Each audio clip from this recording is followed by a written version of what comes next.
What's going on, everyone? Welcome to another episode of the Halftime Coach and Adjustment Show with my brother from another Philly halftime and me, the coach, Coach Edd. Thanks to everyone for being here. I really appreciate you all. Looking forward to this episode 13. Everyone says it's unlucky, but I say lucky 13.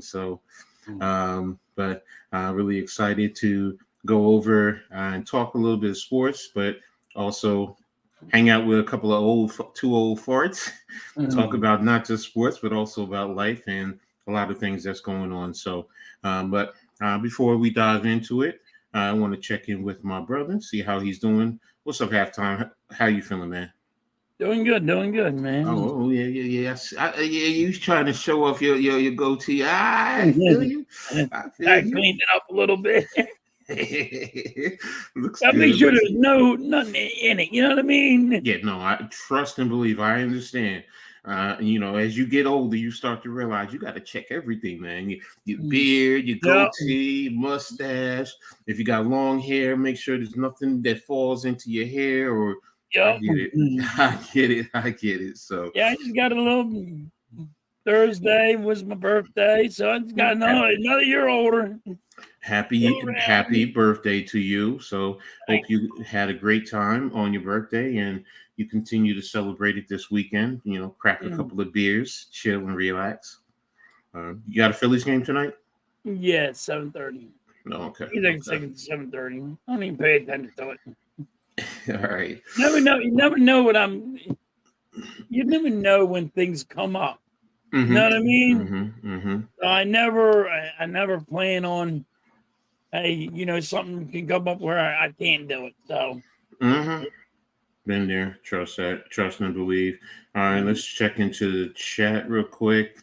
What's up, Nick? How are you doing, man? Thanks for being here. That's right. Another time to light it up on this show. So, and you guys do a great job of helping us out there. Make sure you guys hit the like button on the Hardcore Sports Network, on Philly Halftime, and on Coach Edd network on channels. And let's help the show continue to grow. Make sure if you're new to subscribe and hit the notification button so this way you know when we post new content. And everyone, please continue to help us by sharing this on all your social media platforms. This will help get it out into the algorithm. So really appreciate everyone doing that. So let's dive right into today's show. We got a lot going on. College football. I got games on as we speak. Well, actually on my TV, I got Vanderbilt and Virginia Tech. And I'm also tuning into Georgia Clemson and Penn State and West Virginia. So I'm a big college football fan, for those of you who don't know. So, but we're actually going to start talking about the NFL. Quite a few things that, we're going to talk about. So let's go. We got not even 1 week. You got Thursday. The NFL season kicks off. Yeah, so, Thursday and Eagles play Friday. So, you had college football last weekend, and now to this weekend. I had to watch my Scarlet Knight on Thursday. So, and now comes the big boys. Pull your pants up. It's the big boy show coming up. So, but we had to get there's a journey that had to go to get there. So, and ultimately, during the mini camp and OTAs, all of that, teams had 90 players, but you can only have a 53-man roster. So that means eventually guys get cut. Yep. So with that halftime, with the cut downs of the different teams that are out there, what were some of the surprising cuts? It doesn't have to be your team; it could be any team. But what were some surprising cuts of players on other teams that are out there? I thought there'd be more surprising cuts. Mm-hmm. I don't think there was one out there that I really seen that I was surprised that people got cut. Really? Okay. I mean, yeah, you're gonna get your cuts, but none that really stood out. Like, oh my god, I couldn't believe that guy got cut. Like a shocker. I think No, I go mean, ahead. I know Cooks got cut, but Mm-hmm. he went to Dallas. But I mean, like, were you really surprised he didn't? There's nobody out there that really surprised me that got cut. Mm-hmm. There's somebody surprised you? Well, one of the ones, I mean, you expected it because they had so many quarterbacks on their team, but with Cleveland, with Hundley, I wasn't expecting Hundley to get cut. To be honest with you, um, Yeah, but they had oh, so many quarter. They yeah, had I so know. many people. It's like you can't keep everybody. You got No, 92 people. hmm I wasn't surprised about that. and to be honest with you, I get it. He's one of those ones where you can be surprised, but you're not. So I thought it was the kid from UCLA who was going to get cut. So I didn't think Jameis Winston was going to get cut. So no, there was no doubt, no thoughts of that there. Oh, Junior from Buffalo got cut. Didn't he? The But running back. I that quarterback. I'm sorry. The running back Junior got cut. From which team? Frank Gore, but Oh yeah, from Junior Buffalo. Yeah, from yeah, yeah. Buffalo, he got cut. I mean, hmm maybe that's a surprise, but I not mean, really. you're making a valid point. I mean, most of them were, you know, what you expected. So, um, I mean, I'm now looking right now at some of the teams, and like I said, that was the one Hunley off the top of my head. It was another one that let's see, but Hunley got picked up right away by Baltimore, so that worked out for him. Because he did play there and he knew what was going on, and he's been in their system. So, um, but again, like I said, that was the one that stuck out the most and I guess because I'm a Giants fan, and our quarterback situation, with DeVito and what's his name, Locke being hurt. So I kind of watch that, what's going on there. So, but I guess that's why Hundley surprised me, and then I guess on top of it, him getting picked up so fast. So, um, but no, let me check the chat real quick. What's up, Charles Adley? Thanks for being in here. Coach Ed Gladney, visionary, halftime visionary. Great afternoon. Same to you. Smash that like. Um, Very heavy rain in the Nassau Bahamas, man. Well, I hope you're safe, man. And you're inside, you're dry and comfortable. But I understand there. So, Greg, thanks for tapping in, brother. Really appreciate you. So, but again, like I said, in terms of, I guess, I'm relating it in a sense to the Giants. You know, um, it surprised me there, in terms of him. And like I said, I guess it was more of, well, he got cut, so will the Giants make a play for him? But I think he was released outright because of his status as a veteran, also. So he Right. gets to pick and choose where he wants to go, as opposed to a younger player who you got to pick up and who's waived in, and such. One other one, I guess, former Giant, which it was it was more I kind of did expect it, but I guess I was hoping for more from him, was Sterling Shepard being let go by Tampa Bay. But I know he's at the end of his ropes, end of his time. So Mm. Yeah, I so just thought he was. I didn't think he was going to make it yeah, in no, Tampa Bay, but like to me, nothing really stood out though. It that's was fair. That's fair. That's fair. I can understand. I can appreciate that. Like I said, just going through, taking a look. Like it says, I mean, I do see, Shepard. He'll probably go somewhere like the Giant, go back to the Giants, or he's people done. will still make some moves. So He's probably going to have to end up being a coach, if anything, or going to TV. So but Greg, yeah, I'm watching games. I mean, I have games on right now, and I'm actually streaming the Notre Dame and Texas A&M game tonight. So, like, yeah, so I'm definitely college football's on. I'm tapped in. I'm tapped in, even all the way down to NAIA. So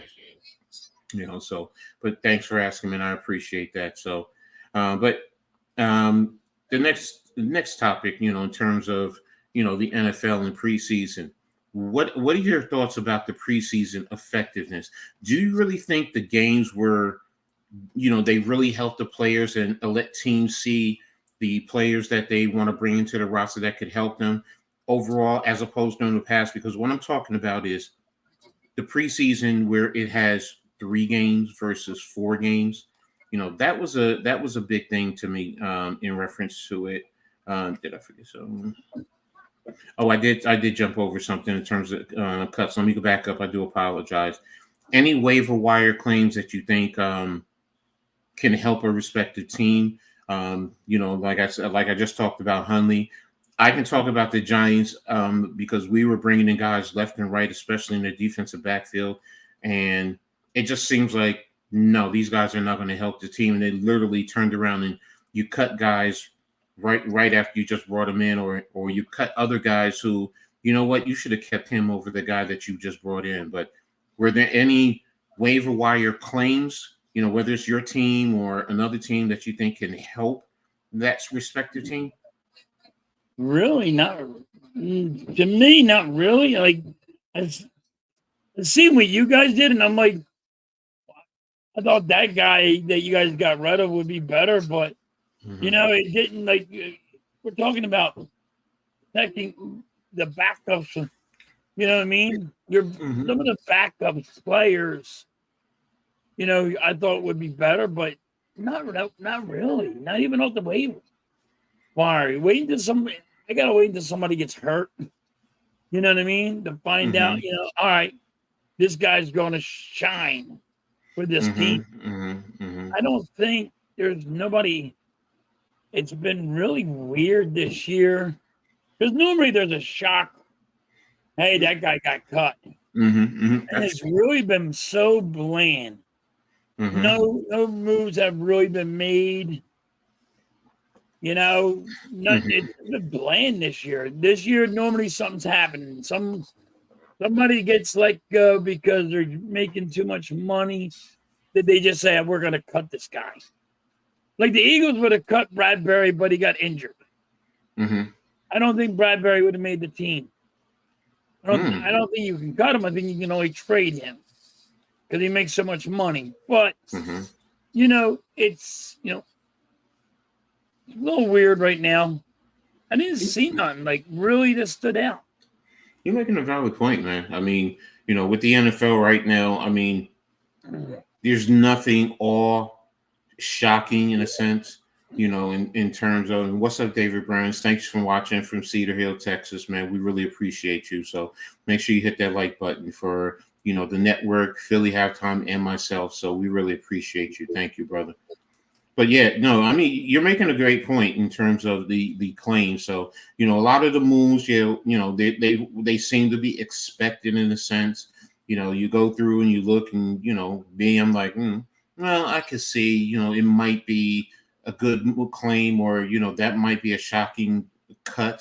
But yeah, overall, this NFL season, this preseason, the moves have been, except for us here in Giants land, there's always the battle where, this guy, why are you bringing him in? And, people have issues with, either management or coaching or ownership, that's something different. So, and in a sense, it's kind of refreshing to hear from someone on the outside, this perspective overall of the NFL. So, but getting back to, the question about the preseason effectiveness, do you think that the 3 games has been effective and it will help the teams going forward? Or do you think the 4 games would have been better, because it allows you to really work your guys out and see what you have?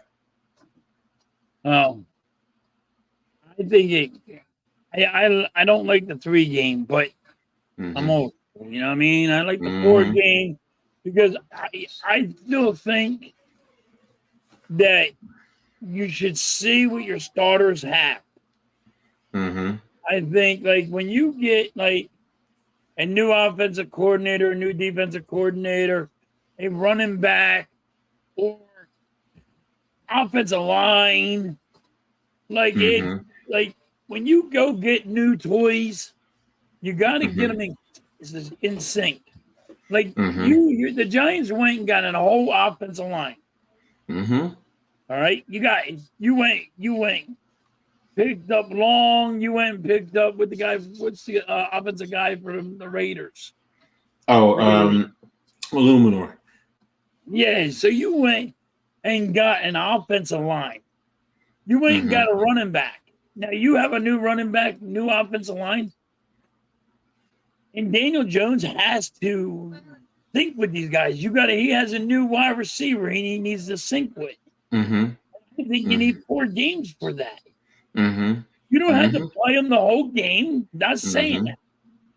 Quarter, a half. You know what I mean? Mm-hmm. Y'all go around. Your defense. People got new corners, new edge rushers, and you got to get these people in sync. And with these 3 games, the way they do it now than they did back in the day, you might as well just tell them to sit on a couch because you're like, oh, well, they practice and practice is good enough. Well, it's not good enough because when they come out there and you say, oh, game 1, they were looking ugly, they were looking slow, they were looking sluggish. When they're watching, they're not ready to play football. You ain't lying. Practice is not a game. There's 2 different things. I don't care if it's, it don't matter. It's a football game. You're not going against. You're going for a defense that wants to sack your quarterback. Exactly. You got a defense that wants to put a major hit on your running back. When you're practicing, your quarterback's in a red shirt and you're not allowed to hit him. Don't tell me your own defense is trying to knock your running back in the dirt. They're not really trying to put that hit out because they're not trying to get hurt themselves, but they're not trying to hurt them. It's like they're being soft. But it's weird anymore. Like, I don't get it. I don't get it sometimes. Brother, I feel you. What's up, Bruce Harper? Thanks for tapping in. Yeah, I did see that Rutgers Howard game. I actually streamed it. So, for the most part, it went according to plan, in a sense. So, in terms of Rutgers, did I expect them to be a little bit more effective and efficient? Yes. But Rutgers was dealing with a lot of injuries. There were some key defensive players who were out. I have a little concerns with their linebacker level, but they did have one kid who was out there who was really beasting. So, but yeah, I did watch the game. I know there's a question about the last score. So, but Rutgers did exactly what I expected. I'm looking forward to step up and improve going into next week. So, but I'll do more. I'll be doing more Rutgers games whenever I have the time. So, what's up, Javiax? I believe the Giants will have a better team this season. 9-8 book it. Look, anywhere from 7 to 10 wins. I'm in that range right now. There are fans who are talking about the Giants are going to win 2 games, 3 games, 4 games. And I think that's more emotion, because things didn't go the way they wanted. They wanted a new quarterback and, all that good stuff. And, now there's some, and don't get me wrong. I love Shedeur Sanders, bro. I've always loved him. There's a facet that wants him, but I'm not in the mindset of, oh, let's lose so we can get Shedeur Sanders. That's the wrong type of mentality. But I get it with fans. I do. I get fans. I get why they think like that. A fan is going to think like that. A competitor, first of all, players are out there playing the game. Their jobs are on the line. So that's why I don't think that, the Giants are going to be tanking. So, if you said 9-8, I'm fine with that. 8-9, 7-10 is like, it's a game improved, but are they competitive in all their games? No 40-0 shellackings. That's what I'm talking about. So, what's up, Kate Bronx? I have a question. Do you cover all teams or just Philly team? I don't cover Philly teams myself. Halftime does. I cover I'm a New York based, so I love the Giants, the Knicks, Yankees, Rutgers, but I cover all sports. I've done, for example, I'm covering the Notre Dame Texas A&M football game tonight, and then tomorrow I'm covering USC versus LSU. So I do a lot of college football, but I'll do everything. I've covered the WNBA. Not just my Liberty. I've covered the Mercury and the Aces game. So, I'm very versatile, and, halftime you do mostly Philly, right? Yeah, I do Philly, but we've all talked, different like Mm-hmm. football teams, and we do watch all football. It ain't just what you call it, but I just cover all Phillies Mm-hmm. teams. Halftime, Greg wants to know, what do you think the Eagles' records will be this year? Eagles record's going to be they're going to have 12 wins, right, Greg? They're going to be 12-5. Yes, I know they got another wide receiver before I said that, but once again, you got to know what the defense is. You got to know what the offensive coordinator is going to be like. You got to know what the defensive coordinator is going to be like. But I got them at 12. Victor Pitt is beating Kent State 35-21. Yeah, I tapped in and I saw that. Actually, there's two good kids coming from my old high school that are going there. So one, their brothers, one went this year, and the other one is going next year. So, I'll be tapped into Kent State as we go. So I would ever draft Shador because they got to deal with Dion, and he's going to cause problems. You know what? Not in the NFL. See, Dion, he's the face of Colorado football. They can't deal with him. They're not going to have to deal with him. And also, the other factor, unless he's not coaching Colorado, they're not going to have to deal with Dion in that regard. Because here's the other factor. Here's the other factor. Let's take Shador out of the equation. If he causes that much problems and you have a college program, guess what's going to happen? NFL teams are going to be like, get rid of Dion if he's a problem. No. If Dion is the issue, starts being an issue with Shador, his son, and I get it, but then the cause and effect is down the road, as long as he's the head coach of Colorado, draftable kids, their stock may go down. So now you're going to affect those kids, and now that's going to affect your recruiting. So it's a little bit more to it. Now, if you're talking about Shador and his persona and everything that comes with him, I'm fine with that. That's fine. But it's not about Dion, because if I was a head coach or if I'm a GM, first and foremost, Dion, you have nothing to do with this. So, if you want to talk to your kid and your kid makes a decision based off of that, that's a different story. But overall, nah, because it's truly a business when you get there. So it's not, college is getting to be a business, but it's not to that point. So do you think Dion would? I've heard rumors about the Cowboys, if they let go of what you call it. Honestly, no, I don't. I don't think Dion can deal with grown men as opposed to, college young men. It's a little bit different, because a grown man sometimes will tell you to, you know what, I'm out of here. They'll sit out and it affects you a lot more. Blaze, what's up, brother?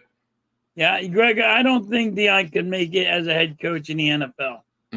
I mean, like, there's a lot of times when you're a coach in the NFL, you're going to have to swallow your pride, and Dion will never swallow his pride. He's going to always want to do it his way, and he's not going to be able to do that. Georgia now is up 20-3 on Clemson. Now they're starting to really separate themselves. So what's up, Blaze? What's up, Blaze? And no, I'm saying the NFL, he's going to follow Shador around and second guess the NFL coach, and he's going to make all kinds of So what? Let him second guess. See, fans do it. Fans do it. Yep. So, Dion has a bigger platform. I get all that. But you know what? And what's he going to do? Go to a network now? Because if he's doing that, that means he's not coaching Colorado first. That's the first thing. He's got it. Yeah, he's got not coaching Colorado. All this and that. Yeah, He's not. He can't. Let me put it like this. He can say what he wants, whether any team drafts his son, but every team and whoever drafts him has to have the ability to ignore that noise. So I personally don't have a problem with Dion. He's very entertaining for me. I grew up around people like that, so it's second nature in a sense. So, but I get it. Most of the country, there are people that haven't. They don't like the brashness. They don't like the arrogance. It was like that when he was at Florida State when he made the music video. Must be the money. Wearing the chains and everything. That he's always been like that. But he's always been like that. Even like when he got drafted with the Falcons. Mm-hmm. Now, not a lot of people know he was drafted to the Falcons, but that's who went. He went to the Falcons, and he always had that attitude. And he's not gonna. He's never gonna change his attitude.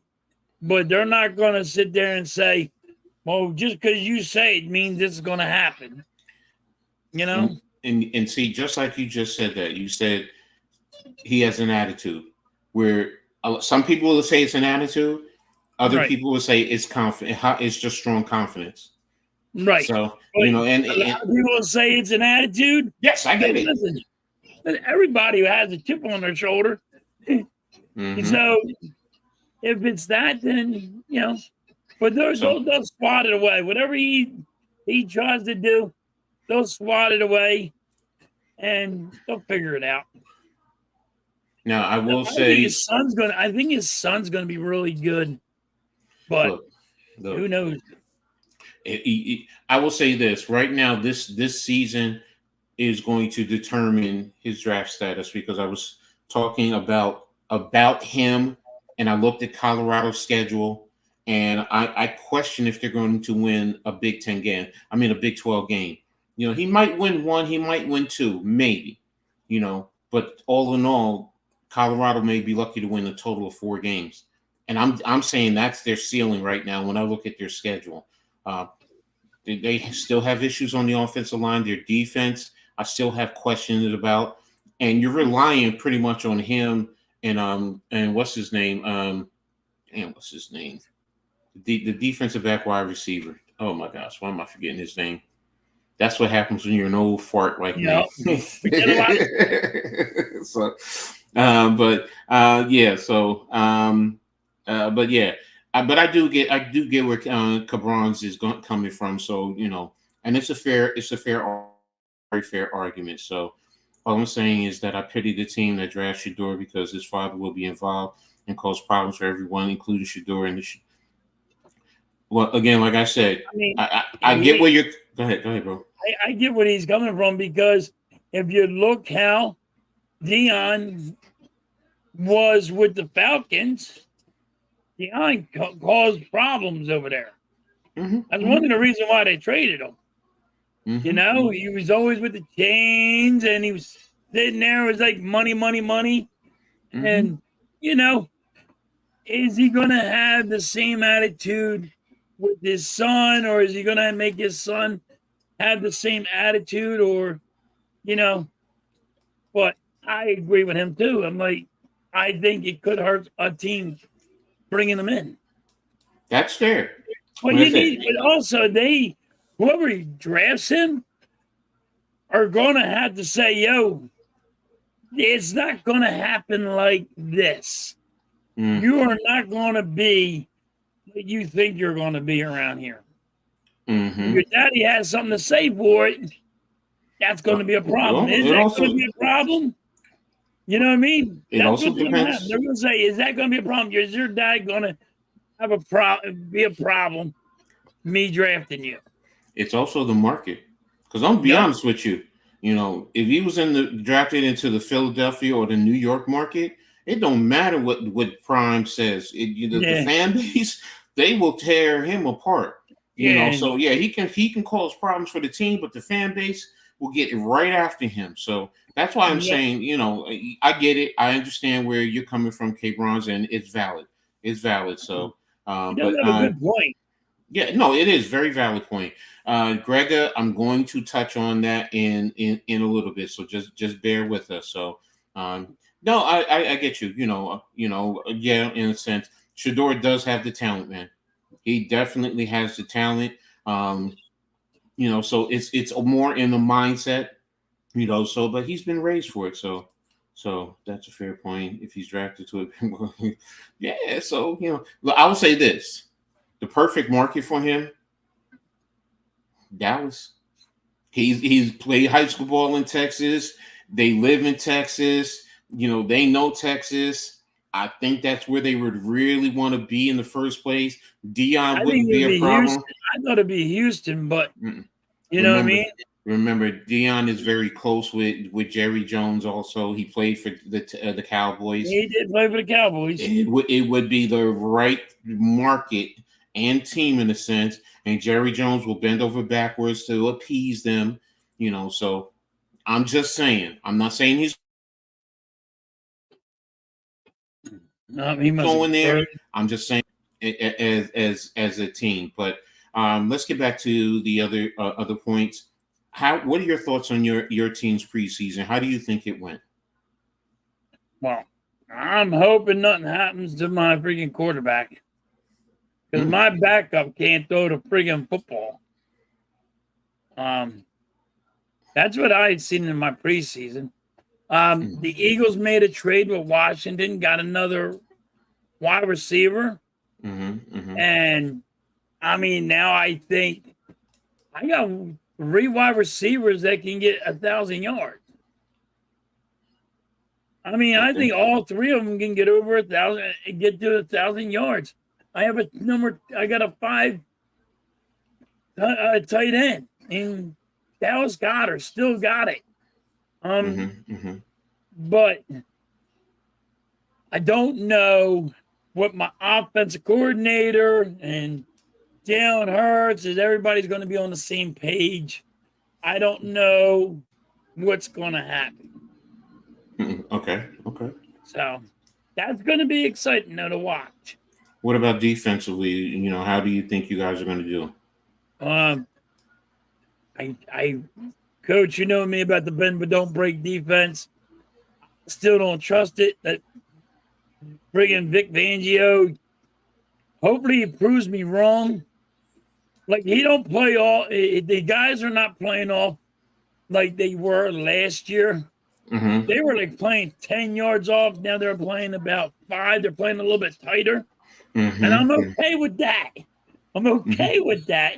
Mm-hmm. Vic Banjo's been blitzing, but Mm-hmm. this is that, you know what I mean? Is he going to blitz in a regular game? I do not know. You know, Mm-hmm.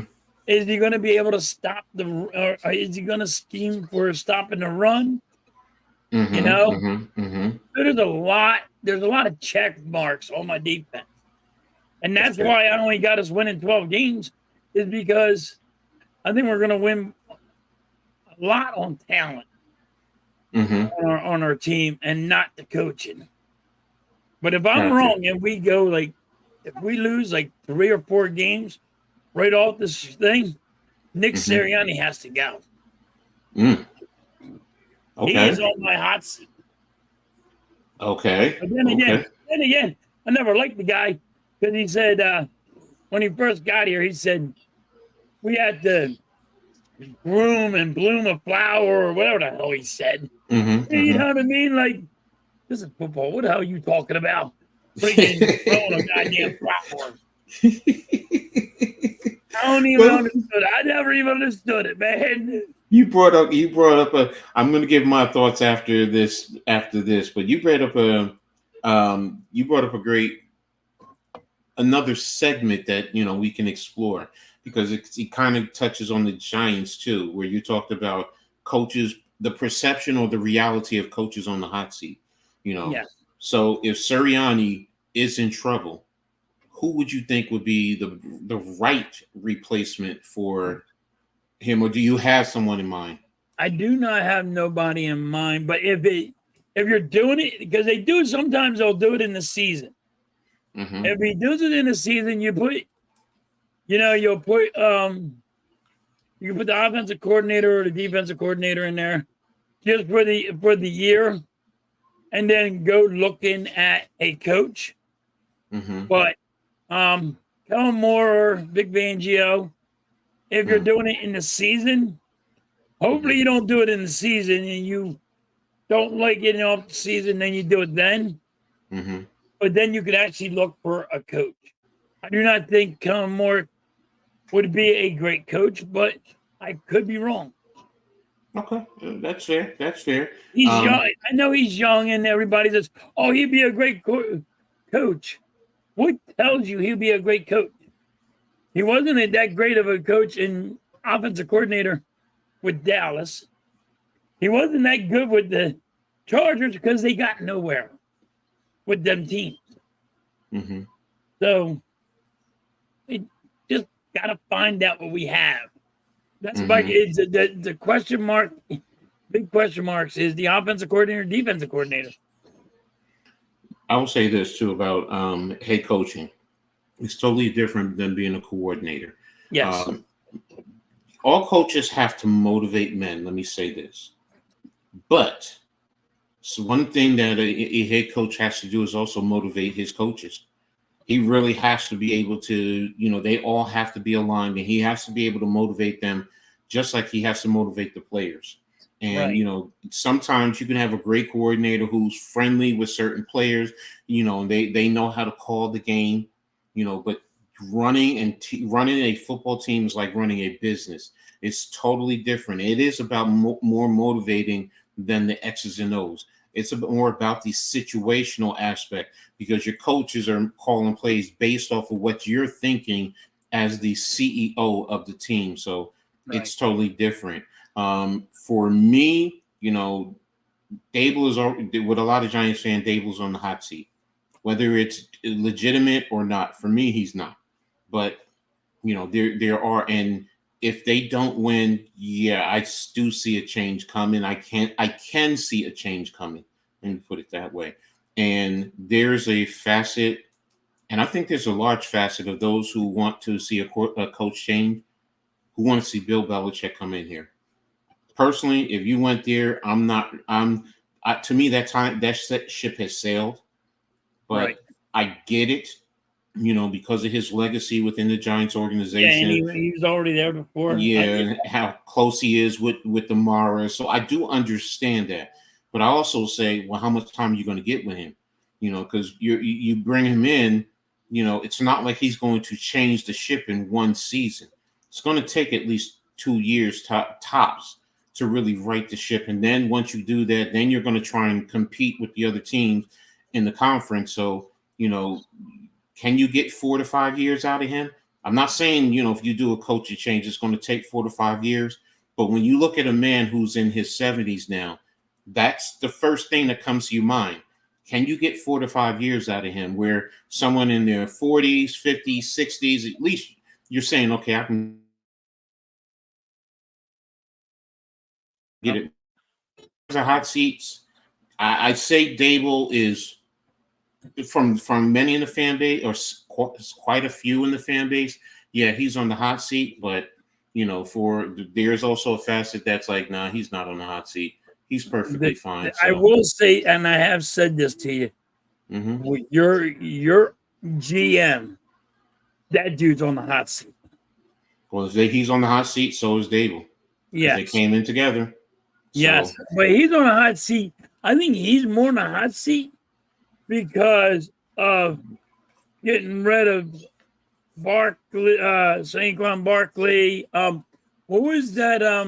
The safety, Xavier McKinney. The safety, Xavier McKinney. And you didn't want to pay him because you didn't want to overpay people, and you didn't think they weren't going to get that kind of money, but they proved him wrong.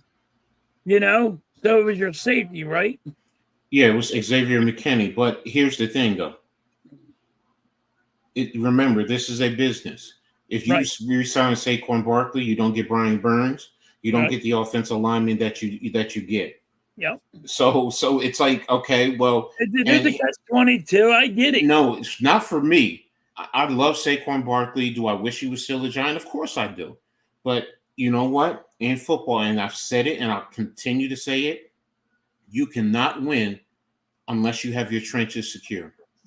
You just can't. There's nothing you can do. If your quarterback has pressure in his face, if your running back cannot run, Saquon Barkley a lot of Yep. times is back, and as frustrating as it is, a lot of times he's dancing back there because the defense has pushed the offensive line into the offensive backfield. So now he's trying to make a move and trying to find a hole. So you can't really take advantage of his dynamic abilities. So you have to strip it down, and that's your foundational piece. And everyone doesn't like it. The quarterback is the reason why you win, and all this and that, and TV, and everyone, they fake focus on the TV and look at those plays. But Tom Brady's ex-wife said it best. He can't throw it and catch it at the same damn time. Right. He can't throw it and block at the same time. Yep. So everyone has to do their job. So with the Giants, that's why, and I get where the perception with Joe Shane is he's on the hot seat. I think a lot of it deals with the show that they did. If you didn't see that show, then you really wouldn't have that much information to make those determinations. That's why I said I watched that show. I'm like, I'm watching a GM. And what I tell you, because I watched the GM get fired. But what I'm telling you right now, put every team out there, you will see the same thing. That's the problem. That's the problem. They shouldn't have put it out there. But that's the NFL. They want that out there.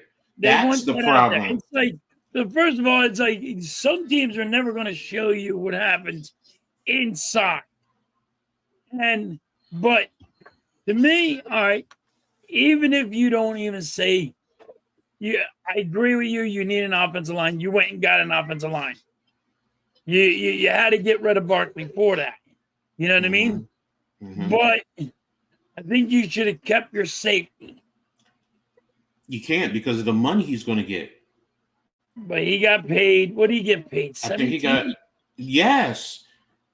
Think about that. Then that takes away from you to get Brian. Well, maybe not Brian. Well, yes, Brian Burns too. No, I think you could have got them guys still, even paying him with the 17. No, you wouldn't. You wouldn't have gotten the offensive lineman. You also got a rate.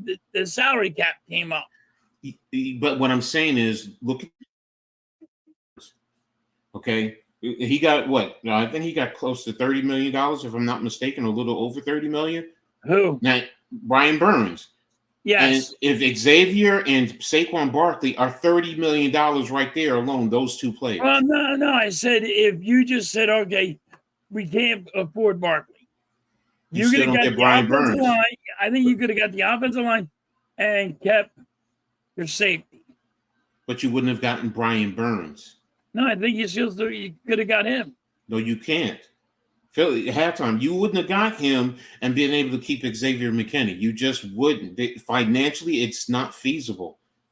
It's just. I guess because he didn't get paid a lot, $17 million. 17. That's the point. It's like now if you had said though he got $9-10 million. I'm like, yeah, there's ways you could have done certain things to keep him, and then you could have got Brian Burns. But the focus was to fix the offensive line and get another pass rusher to go along with Kayvon Thibodeau. Yes. That right there, that's going to be dangerous for people that don't understand. Them two guys together. Dexter Lawrence in the middle. That's a good defensive line. That's going to be a tough defensive line. It's going to be nasty. That's the point, man. If they can get to the quarterback, yes, as fast as people are thinking, then you can be softer at corner and safety because you're going to get to the quarterback. You're rolling the dice on trying to get to the quarterback. Yes, that is true. But that's also been a problem with the Giants too, because Daniel Jones has never had the time to sit back there and pass per se. So it covers up on the back end at times. So, but they got to get there. That's the thing. I do like Long and the guy, the three guys that you got for the offensive line. I really like them a lot. Illuminor, and you're talking about What you call your what's your call? Who's the tackle for you guys? His son, Runyon. Runyon. Yes. Runyon Yeah. Jr. I Yeah. really like Runyon Jr. You got him from Green Bay. You Mm-hmm. got the dude from the Raiders, and you got Two. one. Both. Oh, you Both. got both of them from the Raiders. Van Rotten and Illuminor played together on the same Right. side with the Raiders, So and you got their offensive line coach. That's another thing you have to understand. You got the two guys from the Raiders, Mm-hmm. and they already know how each other play. Exactly. They know how to work the scheme. The problem is, in the preseason, I don't think you guys had enough time to work out all the kinks. So Daniel Jones didn't look good in a game, and these people didn't really look good. It's because you're not getting enough time to really get on the same page. It goes Vanderbilt being Vanderbilt. But yeah, let me touch on the chat real quick, Gregor. Cam Rising can be a good backup quarterback. He's not or if he's on a bad team, he may be a serviceable backup. But the thing that's going to hurt him, he's been in college going on 7 years, so he's older. So, will a team take a chance on him? Yeah, they're going to take a chance on him, maybe as a 7th-round draft pick. So, but yeah, and plus he's also his injuries. He's had a heavy injury history. So, brings up some great points, Coach. If he knows anything about Philly sports, Nick. No, I get you. I agree with you, Nick. Coach, this is Daniel Jones. Yes, I know. I agree with you. What's up, NYG? I do agree with that one, Gregor. This is Daniel Jones's. Hey, if you can't make it, you're gone. So, yeah, no, I know NYG. It's an entertainment business. A guy like me, I don't look at it as entertainment. I look at it as something totally different. So, Nick, Halftime has already just said he thinks the Eagles wins 12 games. I think the Giants win about 8 games, maybe 9 games, give or take, somewhere in that range. So, I'm hoping the Giants. The only thing I want the Giants to do is beat the Dallas Cowboys. Yeah, that's. If you want to know if I'm going to root on the Giants, I'm rooting to beat the Dallas Cowboys twice a year, every year. Yeah, that's always it. The pass rush is definitely going to be cooking. Penn State delayed. Thanks for letting us know, Star Wars. I really appreciate it, and thanks for tapping in, bro. Yeah, I know. I saw it last. I saw it was 20-3, man. So, and then I was just watching Virginia Tech and Vanderbilt. Vanderbilt was up 17-0. Now it's Virginia Tech just scored, and it's now 20-20. And of course, I'm watching Virginia Tech because Rutgers plays them in a couple weeks, so that's why. So. And I was disappointed in West Virginia because I was expecting a better game out of West Virginia, and Clemson. Clemson is really spiraling out of favor. So, college football. Who's your team, Halftime? I don't have a team in college football. I'm not a college football guy because of the rules. I don't like the rules. I mean, the rules are way different than football in the NFL. What rules are you talking about as a major? If you're talking about the 2 feet, that's about it. No, I'm done. I don't like if a guy, a wide receiver, goes out for a pass, catches it, falls on his own without being touched, can't get back up and run. He ain't allowed to do that. There's a little bit of different rules.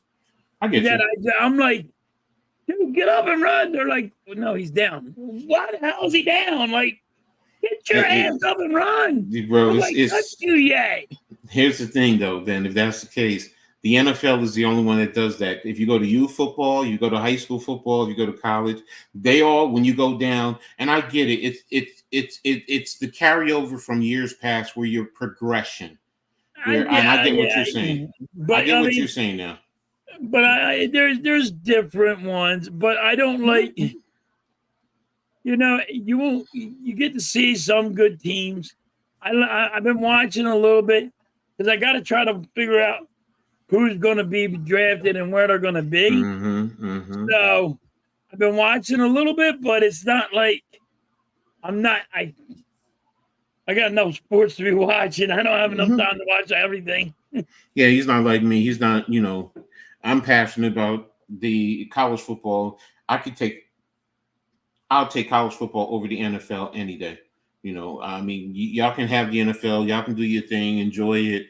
Me, I'll watch college football all day, every day. I love it when it gets later in the season and then you have games on Wednesday, Thursday, Friday, and Saturdays of college football. So it's like, feed me. I like the different levels, whether it's FBS, FCS, Division 2, Division 3, NAIA, JUCO. I'm a college football junkie. So, and to your point, you don't like a lot of the rules. I do. I like a lot of the rules. So, and that's my only thing about college football is the rules. I just can't take it. I just don't know, man. I'm like, I don't know why. I'm like, no, you're used to the NFL. You give you a couple of rules, and you're like, you can't watch football. You don't want to watch this football because of these rules. Like, yeah. No, I get it. Trust me. Then again, I don't care, but like people are like, well, I don't watch college football because the ball's too big. It's not the same. I don't care about that. I'm like, wait a minute. That's a better target. The football is it's slightly bigger in college football, but they've made adjustments across the years to to correlate to what the NFL does. Right. So it's not that big of a difference. Years ago when I played, there was a little bit bigger difference. There was. Yes. There was a big when I was younger. There was a bigger ball. It's not as big now, but it's still bigger. But that didn't bother me. It's just the rules. It's only the rules. Yeah. So, and I get it. So, but again, see, and then here's the other thing that I love about college football. All right. One, because I played it and I get it, Right. But you have to go to a college game to really appreciate the excitement that is there, because a lot of it deals with the students. And they go to class with a lot of the students that are there, and there's that interaction, there's that love affair. So the NFL, it's more, a little bit more tempered in a lot of stadiums. Some stadiums that's why I say it's a college atmosphere with the excitement and the fan noise. But most of the times, with college, you got the student section, you got college kids who are body surfing all over the place and really getting into it. So it's just different. I played D3 ball. I played at it's now called Keene University in New Jersey. So, but my boss told me that, coach, and he was like, dude, you should get into college football. I'm like, and I tell him about the rules and all. He goes, you got to go to a game. I wish I could take you, because he likes Alabama. His kids go to college in Alabama. So he's like, I wish I could take you to Alabama and watch a game. Dude, it is so awesome to go watch a college game. I mean, he goes, you thought NFL crowds were nuts? He goes, these young kids are partying or having fun, and it's a great time. He goes, but you have to go to a game. I'm like, here's the other thing too. Take me to Alabama for that. I'm like, I ain't going out. But here's the other thing too. When you go to the game, you're going to see a lot of alumni who are coming back to the school, and they're acting like kids sometimes. Yes. They may not physically do everything, but they're and that's what I'm saying. It's like the atmosphere is, you get a youthfulness that just permeates to your body. So I get it though. I didn't go to college. I went right to work, but I almost played soccer. Hey, there you go. I mean, and I get it. Out of high school, a lot of people, you have a choice to make. Do you go to work, or are you able to go play sports? And I never played high school football. My construction worker said, I know I'm gonna be. I'm gonna break my back. Yeah, see, I never played high school ball, so that's why I went D3. If I had played high school ball, do I think I would have made it to Division 1A or FBS? Yes, I do think so. Because everyone who was in high school that was playing on the football team, I played around the town and I did my thing. I didn't know all the rules, the techniques and everything, but I held my own, or I dominated some of them. And a lot of those kids went to at least the FCS level. So it was. Yes, I was very. Let's put it like this. and I joke about it, but I also mean it because it is the Giants have their mini me because the defensive lineman who ran down that running back literally was me in college. That was literally me. I was big. I was extremely fat. I was the fourth fastest on my football team. So, and I had no training coming out into college. So it was just pure talent, you know, so yeah, I was athletic when I was younger. Now I'm just a big, sexy, fat guy. That's how it is. You know, So, when I was in high school, coach, mm-hmm. I never I wasn't playing football or nothing. But my friends were like, told their coach, yo, you got to get that guy. How you doing? But you go get that guy. He said, why? Mm-hmm. And he goes, they're like, what's he going to do? He goes, put him on defense and tell him just to go after the quarterback. He'll get him. And Mm-hmm. so they're at practice. They're like, all right, go out here and let's see what you can do. Mm-hmm. Well, I go and I tap the quarterback. I get to the quarterback and I just tap him on the shoulder. And they're like, what are you tapping him like that for? I said, he's down. When the quarterback goes like this, yo, and the quarterback was my friend. He's saying I'm down. Mm-hmm. And the coach is like, but you're not. Mm-hmm. He goes, he don't want to hurt me. Mm-hmm. Tapped him again. He goes, stop doing that and tackle him. Mm-hmm. I said, you don't want that. Mm-hmm. And he goes, anyway, the dude said, yo, be nice. I'm like, he did it one time. Hit him one time. I broke 3 of his ribs. Exactly. I'm like, See? Yo. He goes like this. He goes, you just put my quarterback out for half a year. I'm like, I tapped him on the shoulder and said for a reason. Back in the day, they were hitting hard. Exactly. He goes, you have no pads on. He has pads. I said, I'm a big boy. When you trust that man when he told you, I'm going to hurt him. Exactly. And then he goes, I'm mad now because he's mad because I hurt his guy. I'm like, I guess I can't play here. And they didn't put me in. They wouldn't play me because you hurt my guy. I'm like, dumbass, you shouldn't tell somebody to do something that you told me to do it. I'm like, I'll tell you. Want me to hit how hard do you want me to hit him? And I hit him with no pads. But the guy, my friend, he's 6'5". He's a friggin', he was not even 200 pounds. I'm like, oh, dude, gosh. 200 pounds. Hey, this guy's a stick. I'm going to pick him up. I'm going to drill him. Exactly. And the rules were different back then too, so you could really pick them and drop them. The rules were different back then. When you're in high school and all, you hit the quarterback, you hit the running backs. When I was in school, and they were getting they were coming with bruises all over the place because they would never stop.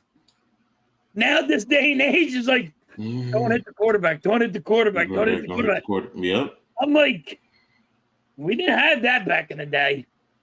I tapped him on the shoulder and said, you're down, stay down. Don't fall down. We used to play, we used to play in the yard and, just play around. He's like, and he goes, dude, he's all over the place. He can get to me. I don't know how that fat dude gets to me, but he gets to me. That's how it goes. But now, they try to get me out to try out for football. I took him out for freaking 6 months.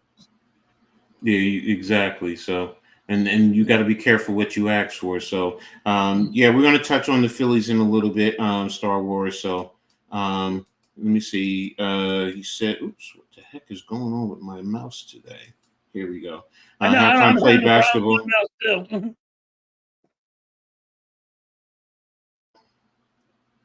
My mouse, my computer. All right, halftime play basketball in high school. He was a monster on the glass. Okay. No, I did play basketball in high school. Wasn't a monster, but I just played defense. Yeah, that's how it was. That wasn't my job. I was like Dennis Rodman. I get the rebound and I pass it to the guy that can shoot. That's it. Exactly. That's it. That's all I was. And I'll give you my fouls. That's it. You want me to score? I tell people I was a 4-foot box ready scorer. For me to foul somebody and get fouled out? You put me in. I'm going to foul him. He's going to regret it. Yeah, yeah, NYG. I'm watching it now. Vandy is starting to become Vandy now. I thought they had changed, but I guess not. So everybody has a role exactly. Drones are starting to get active in this game too now. What's up, Sixers Sixers fan? fans. Halftime, you play basketball. Halftime, how's your Saturday been? My Saturday's Um, been pretty good today. I know you played in high school. 30,000.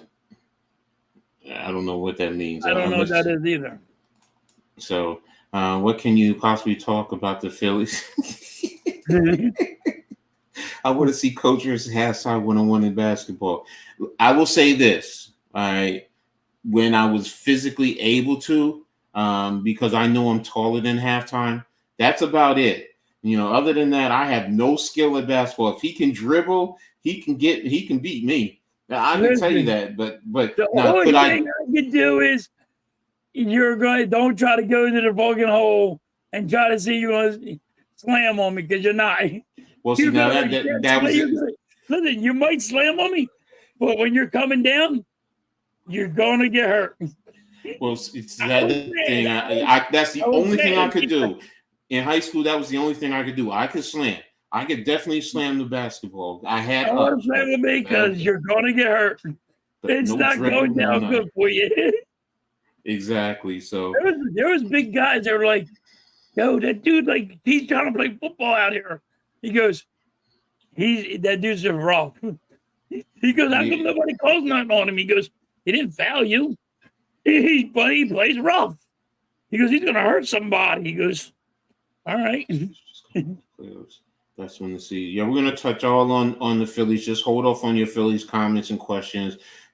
Trust me, we're gonna get to it. So we got time there. So to get there. So Mitch has always talked about he could beat halftime. No way, halftime. Oh, I know what the 34,000 is now. Okay. I need 30 more subs for 1,000. Oh, okay. Let's get him there, guys. Let's get him there. I know what he's talking about now. Let's get him there. So yes, thank you, Star Wars. Thanks for clarifying that. So let's get halftime there too. And Virginia Tech just scored. Okay, so let's get them there. So Sorry, I didn't understand what you were saying. I don't think he can get 1,000. He's done. Yeah, no, I've always told him he should definitely be able to get. He should be able to get there, and I think he will. So and he's consistent with. I always doubt myself, Coach. It's just how I am. No, I get it. Listen, Look. I'm a hard worker, and I always got to keep on proving and proving and proving and proving I can do something. But I always knock myself too.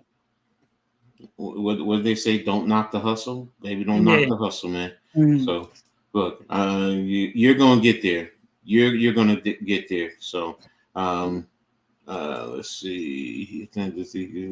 Oh yeah, I just did that. Yeah. So but halftime. Did you ever think you get? No, I never thought I could didn't. get to this either, Nick. Listen. I knocked myself though. Don't be like, man, knock yourself. Even when I was a kid, I always knocked myself. Didn't think I could do something that I could do. Yeah. But all right. Listen, I always knock myself, and I always try to make myself better and better and better. That's how I do it. That's how my life is. I feel you, and you've done a great job. But let's get back to the NFL talk. Who do you think are the best teams in the NFC? And it doesn't matter what division, but who? That's a good question. I'll start it off for you. Okay. All right, you start it off for us. I think the Giants are the Giants are the best team in the hands down. Nobody else can compete with the Giants. So, but seriously speaking, though, in the NFC East, it is the Eagles and the Cowboys. As much as I hate saying the Cowboys, if they get their act together, they are a talented team. In the NFC North, it's Green Bay and the Lions. I know people are high on Chicago, but those two teams, in terms of the best teams in the NFC, that's where it is. Sorry, NFC South. your best team, I don't think, and you can tell me Atlanta. And then I'm trying to watch them to change my opinion. But right now, seeing is believing. And out west, it's the 49ers. And maybe the Rams. I got to see how their quarterback play comes into to play. But those are the teams that I think are the best in the NFC. And if I'm going to say competing for a championship to get to the Super Bowl, 49ers, Eagles, and the Cowboys. I'm sorry, in Detroit. I can't forget Detroit. Those are the teams I have in the mix. I'm ready for this one. Mm-hmm. I have the Eagles and Washington in our division. Mm-hmm. I'm gonna have Green Bay and Detroit in the NFC North. Mm-hmm. They're going to be fighting for it. Like you said, you don't trust the Falcons. I do not trust the Falcons until I see it. It's still Tampa Bay. I mean, I do. And then for the South, I don't trust nobody in the NFC South. With the New Orleans Saints and the Tampa Bay is going to be the same. The Rams lost. The Rams are going to go down. So I got San Fran and I got Seattle in that area. I think San Fran will win it all in their division. I think Seattle will be right behind them. The Rams lost a major piece that won them a Super Bowl, and it's going to hurt them, and it takes them a little bit to figure out. But it's going to be a good season now. No, I get you. That's that's where I can understand you going with the. I can understand your doubt about the Rams. I get it, because Aaron Donald was a big piece. If you haven't seen the video, go watch him smoke Shady McCoy. Yeah, he smoked him too. He smoked him. I was like, damn, that big boy. And he even said Shady McCoy took his shoes off too, and he still smoked him. Okay. Okay. When you first of all, when you take your shoes off, why would you even take your shoes off?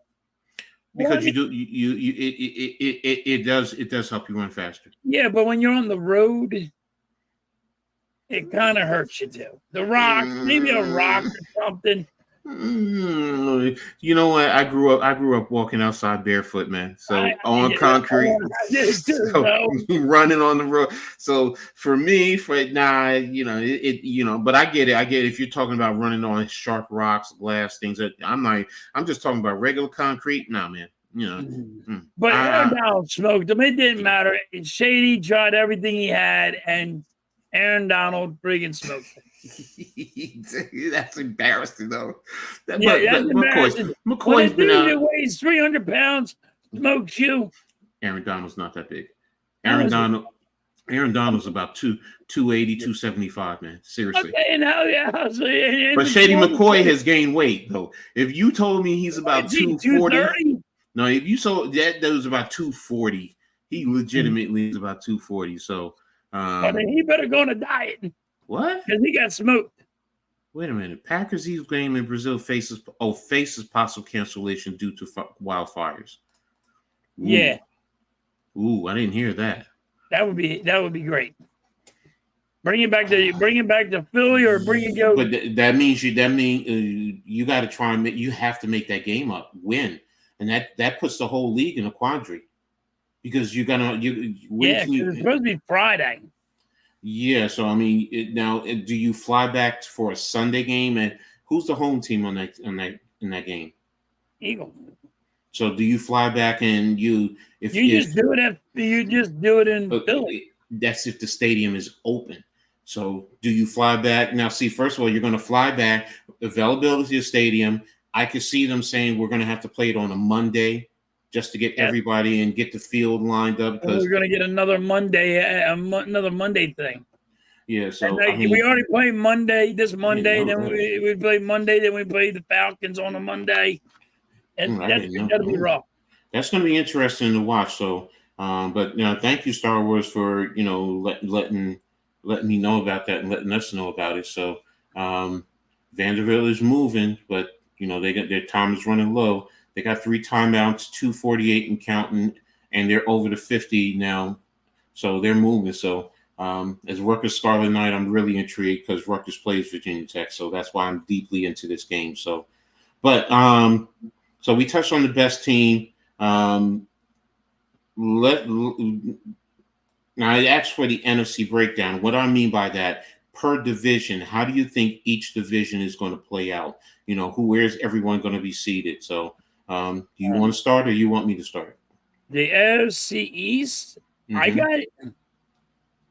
I'll have probably. I think Buffalo is going to take a hit. So. NFC, not the AFC. Oh, NFC. Mm-hmm. What did you say about it again? The division breakdown.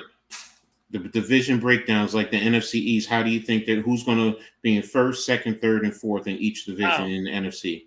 Oh, I think it'll be all right, let's go NFC East. I got the Eagles, Washington, Dallas, and the Giants.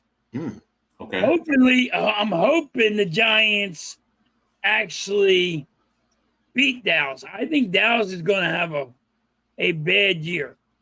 Okay. Even though they got CeeDee Lamb, they signed CeeDee Lamb. They're having problems with Michael Parsons. They're trying to sign Dak. But I think everybody, when CeeDee Lamb did not practice. And when you go for a contract like this and you haven't practiced and you can hurt something on CeeDee Lamb might, get hurt or something because of it. But I also think Mike McCarthy is not that good of a coach. I think they're going to have a down year.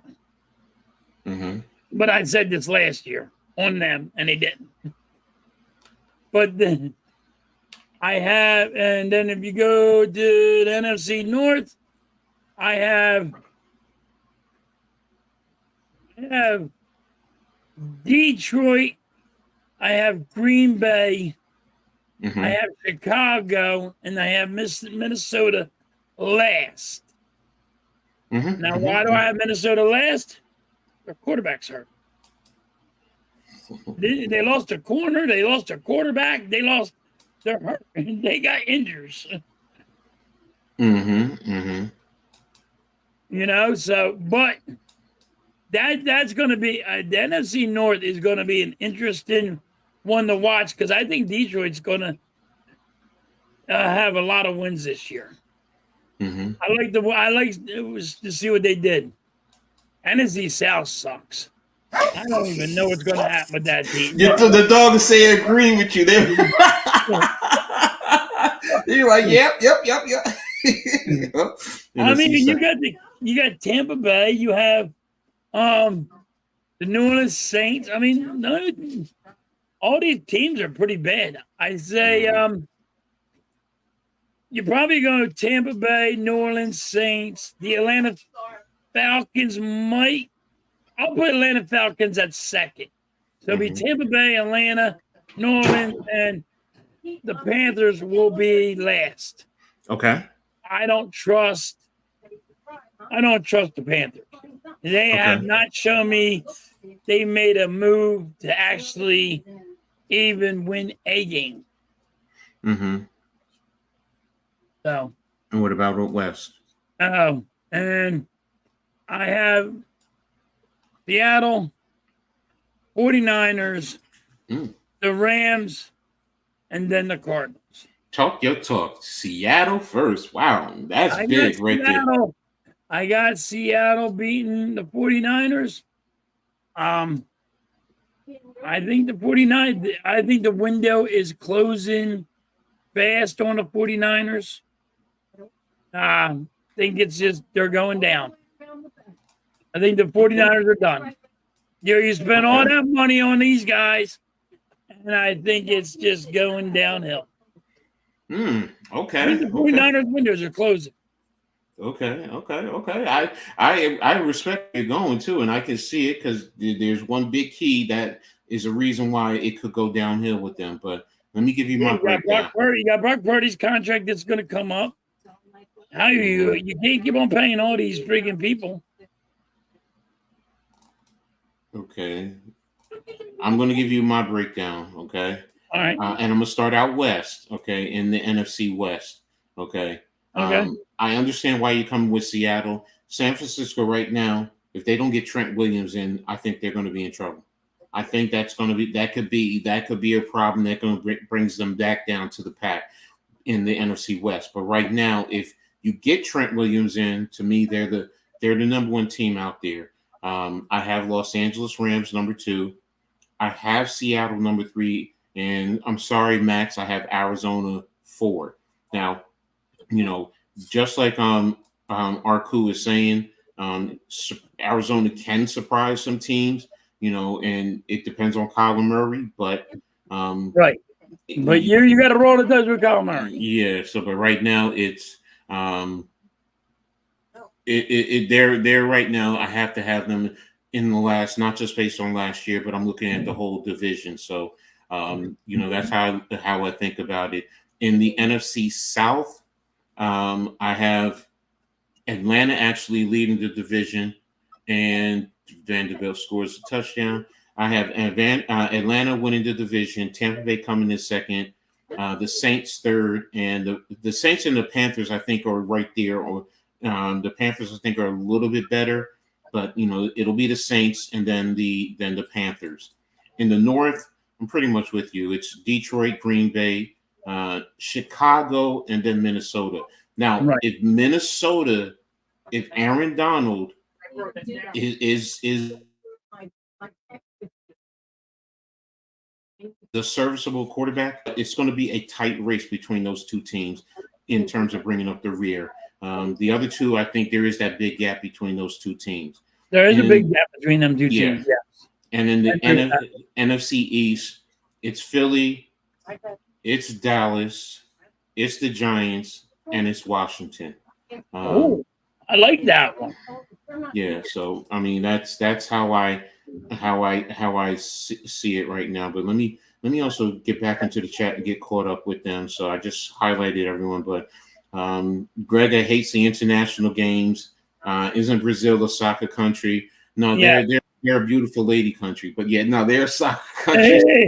So yeah, they should move it back to Philly. I get it. Yeah, Clemson is bad today. I mean, I just turned it off, man. I couldn't. I'm not used to seeing Clemson like this. That was just bad. I think they're going to drop out of the rankings completely. Yeah, because they have them at 14. If you're getting your butt shellacked like this, no, you're out of here. So he says Gregor says the defense for the Cowboys will be solid. I did a video breakdown a while ago on a certain play, and I think they're going to be bringing a lot of pressure. But they're going to try and overload. I just hate the Dallas Cowboys, buddy. I will be always against them, and I always will have them doing bad. Yeah, he agrees with our assessment on the North. He thinks Atlanta's going to win the South. The South is bad. Alex, I appreciate Don't you. get me wrong. What Atlanta's been doing, this year, I can see why everybody says that. Mm-hmm. But you got a quarterback that you just overpaid for, and I don't know why. I think he's overpaid for. I mean, didn't make $500 million, coach. And he's been playing football. His career, I think he's pretty close to that. So, I mean, but hey, think about this coming out of playoff game. But think about this though, coming out of Michigan State, where he was drafted, because it was Robert Griffith Jr. and then him later in the draft. For him to make that kind of money, do your thing. So listen, he's driving a friggin' minivan, and he put like 7 different motors in it. Exactly. So and he made $500 million. Exactly. And never made a playoff game. How does everybody think he's going to win the division? I don't know. Because of the team that they have around him. It's not just about him. I understand their theory, but the dude never made won a playoff. I'm not talking about, but in terms of that division, where that's why they're going to win. You first and foremost, you got to win to beat the teams in your division. Yep. They have the talent to beat the teams in that division. Oh, yes, because they went and got a safety. They got an edge rusher from New England. Judon is a beast, man. Judon is a beast. I just don't have faith in their quarterback. That's fair, but I will say this though. He's proved it in Minnesota. If he can just get the ball to his playmakers, he can let them eat. The problem with Minnesota was they didn't have defense. They're going to have defense down there in Atlanta. In Atlanta. So, and that's why I'm saying they can win the division. I'm not saying they're going to be competing for a championship in the NFC. No way in hell. No, I just don't. I don't see them winning. I don't see them even making a playoff. I trust them better than I trust Baker Mayfield. I trust Cousins more than I do Baker Mayfield. I'm sorry, but I get it. But I don't trust Baker. I just trust his wide receiver core more. You left them too much time. And they have how many timeouts? They have 2 timeouts, 151, and you're starting at your 25. They just got to get into field goal range. Yeah. Okay, good. This is a good game. So Arizona can be decent with Marvin Harrison, as long as he doesn't as long as that drama doesn't get caught up and get him caught up. So, especially with his dad. Halftime, what kind of dog do you have? And did you name it Kelly Oubre the third? No. Did not name him Kelly Oubre the third. No, I don't know the dogs' names. They don't even know their own names. My question. They're a pain in the ass. Arco, we all do. We all have questions about the Cowboys, but if I'm looking at I got a lot of things about the Cowboys. If I look at the division, you look at their running game. They lost offensive line. They lost. They lost defensive line. They lost the linebacker. They lost corner. Didn't they lose a safety too, Coach? I don't recall them losing the safety. They lost. They have both. On the one corner went down to injury. That's right. They lost a cornerback to injury. So yeah. So I look. I understand. I just when I sit and I look at the division now. See, I'm only talking about the division. I'm only talking about the division. So that's the whole thing. So and it's and with the concept now, if they do the concept that I'm thinking, it's going to help the back end. It could really help their back end. So yeah, the linebackers are decent. But they lost the linebacker too. So they are good. They're good. I don't have the possibility again. Like I said. It's. I take the Cowboys will trade Michael Parsons at the trade deadline. I hope so, but I don't ever see that happening. Yeah, Victor, man, bro. Teams in the NFC East would love that. Get rid of him. Especially if you can send him over to the AFC. Send him over there. Yeah, fine. Yeah. But do I really think that? You would never. You can't do that. You can't go trade Michael Parsons. I don't care how bad your team is. You just can't. Yeah. Jerry Jones is in trouble. They'll sign Parsons. They're just not signing Dak. Nick, I hadn't had it on the agenda, but we can touch a little bit on it. That's not a problem. I don't have a big issue not talking. Because plus I'm on a lot of basketball streams, so it's like, okay, how much more can I really talk about? But that's fine. I don't have an issue. We could talk about it, because I'm the one that's really going to talk halftime. He's really not outside of the Sixers. He's really not into anyone else. I'm not that big into. But I'll touch on that for you, Nick. That's not a problem. So, but now let's talk about the signings of Lamb and Ayuk for their respective teams. It was needed. These teams, okay, they forced them to punt. Okay. It was needed. So that's a block in the back. I'm sorry. What's up? So it was needed for those respective teams.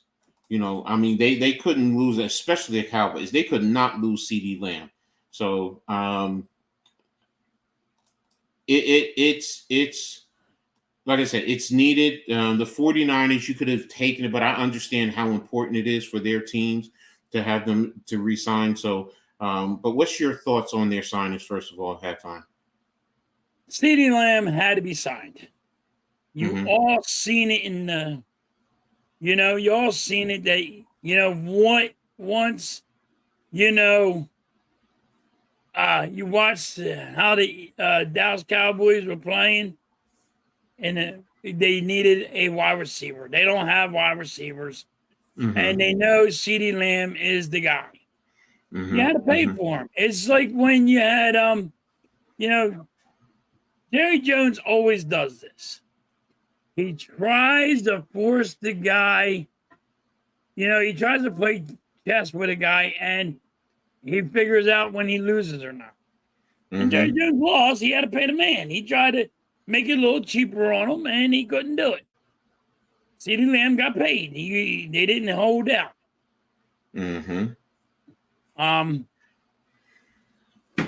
Yeah, so that was crazy with, but the Cowboys finally did it. They had to. What about Ayuk? What's your thoughts on that? Ayuk? This is my problem with Ayuk. I think they overpaid. The 49ers overpaid him. And the reason why is you have Debo, you got Kittle, you got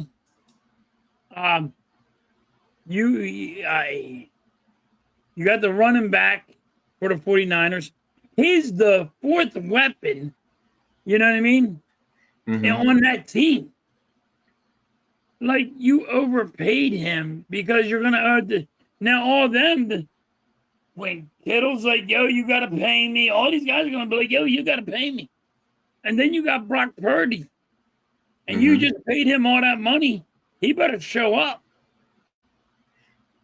Because these players are not going to sit back and say, you overpaid him and he has not been doing nothing. Well, here's my thing. I disagree with you in terms of, first of all, you said he's the fourth option over there. I disagree with you there. All right. We all know CMC is number one. But he and whatchamacallit? Oh, damn, what's the other receiver's name? Damn it. You just said his name too. Ed, what you ain't smoked nothing today, so what the heck's your problem? No, they're like they're 2 and 2A, 2B in terms of that.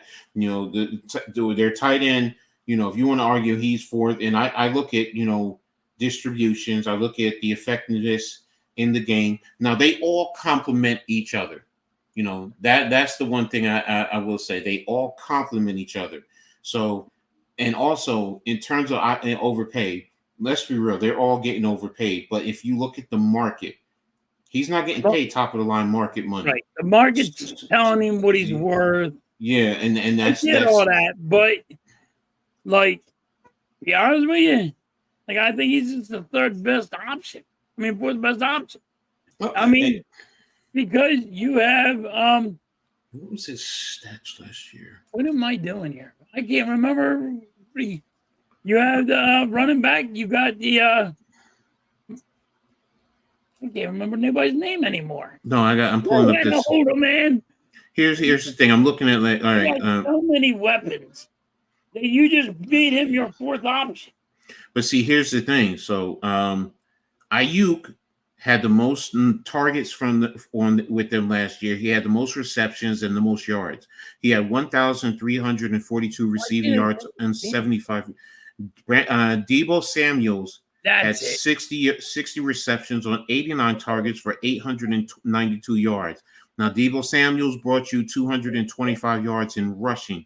But so if you add those together, that's 7, 11.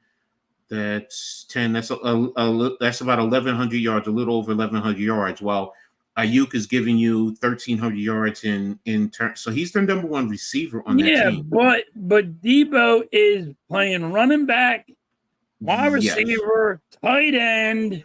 But Like, look at everything he's brought together. He's only brought you over 1,100 yards in total offense. because they spread the ball around so much, Coach. No, With I the agree with you. And the running back. I mean, the running back. Hold on. Yeah, Christian McCaffrey. Like Christian McCaffrey, he's getting what? 1,300 yards. He was fourth on the team. We're getting 67 receptions for 500. He had 83 targets on 60 and 66. I'm sorry. I was coughing. Are you all right? I'm sorry. You all right? Yeah, I'm good. Okay. So Ayuk is the number one receiver on that team because of his targets. Let's not talk about production. Just talk about targets. He's targeted. Debo has been is targeted more. No, because you're not using them. You're not looking at the running part. I said the running part. He gives you 225 yards on 37 carries. So I included that into. That's why I said his total offense is a little over 1,100 yards, while Ayuk is giving you 1,300 yards just in the receiving game on 105 targets. Just in the targets alone, he has 105, and Deebo Samuels has 89 targets. That's why I say he's the number one receiver. Now, the number one player is Christian McCaffrey. Right. You got me, but I got Caffrey, I got Kittle, then I got Debo, and then I have Ayuk. Okay. It's number 4. That's how I have it. I mean, I get you. I mean, and I'm using it as how they use their weapons. And that's the thing. That's why when I say how they use their weapons in the passing game, if Ayuk is getting the most targets, that means he's the number one receiver. That's how they look at it. I get what you're saying. You think he's the 4th best. I think he's the 4th best. Okay, and I get it. It's just because of the play calling and how they use things. Like you're going to use here goes McCaffrey's going to run. McCaffrey's going to run. Debo running out of the backfield. And you got Kittle going to get his. Mm-hmm. And then, yes, Ayuk is going to be. Well, I guess Ayuk is the number 1 wide receiver, but. So based on this, your 4th option gets the most targets. So that's like based on what you're saying. So that means the number 4 option is going up against the 4th coverage player on whoever that team is. That's literally what you're saying. He's only getting that because the others are not getting the ball because the defense is saying we're not going to cover him and he's going to. Yeah, they're not covering him like they would cover everybody else. 1,300 yards and 105 targets, though. That's the thing. Like you had to said, you know what, his targets, if he was getting 40, 50 targets and it increased 10, I'm with you, but bro. I mean, you guys, I don't know. No, I get you. I get where you're coming from. You know how I see it all, but it's rough. Oh my God! How does Shanahan? How is he schemes? His scheme is, I'll throw to Ayuk over here.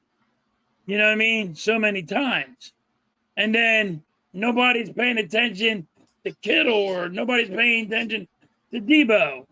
True. True. I get you. You had to pick your poison with the weapons that they have. And just to give you guys an update, Vanderbilt was attempting a game-winning field goal with 3 seconds left, and he missed it wide right. So now they're going to overtime. So, who do I think is the best wide receiver? I'm probably gonna have to say Jefferson. In the game right now? Yeah, in the NFL, Jefferson.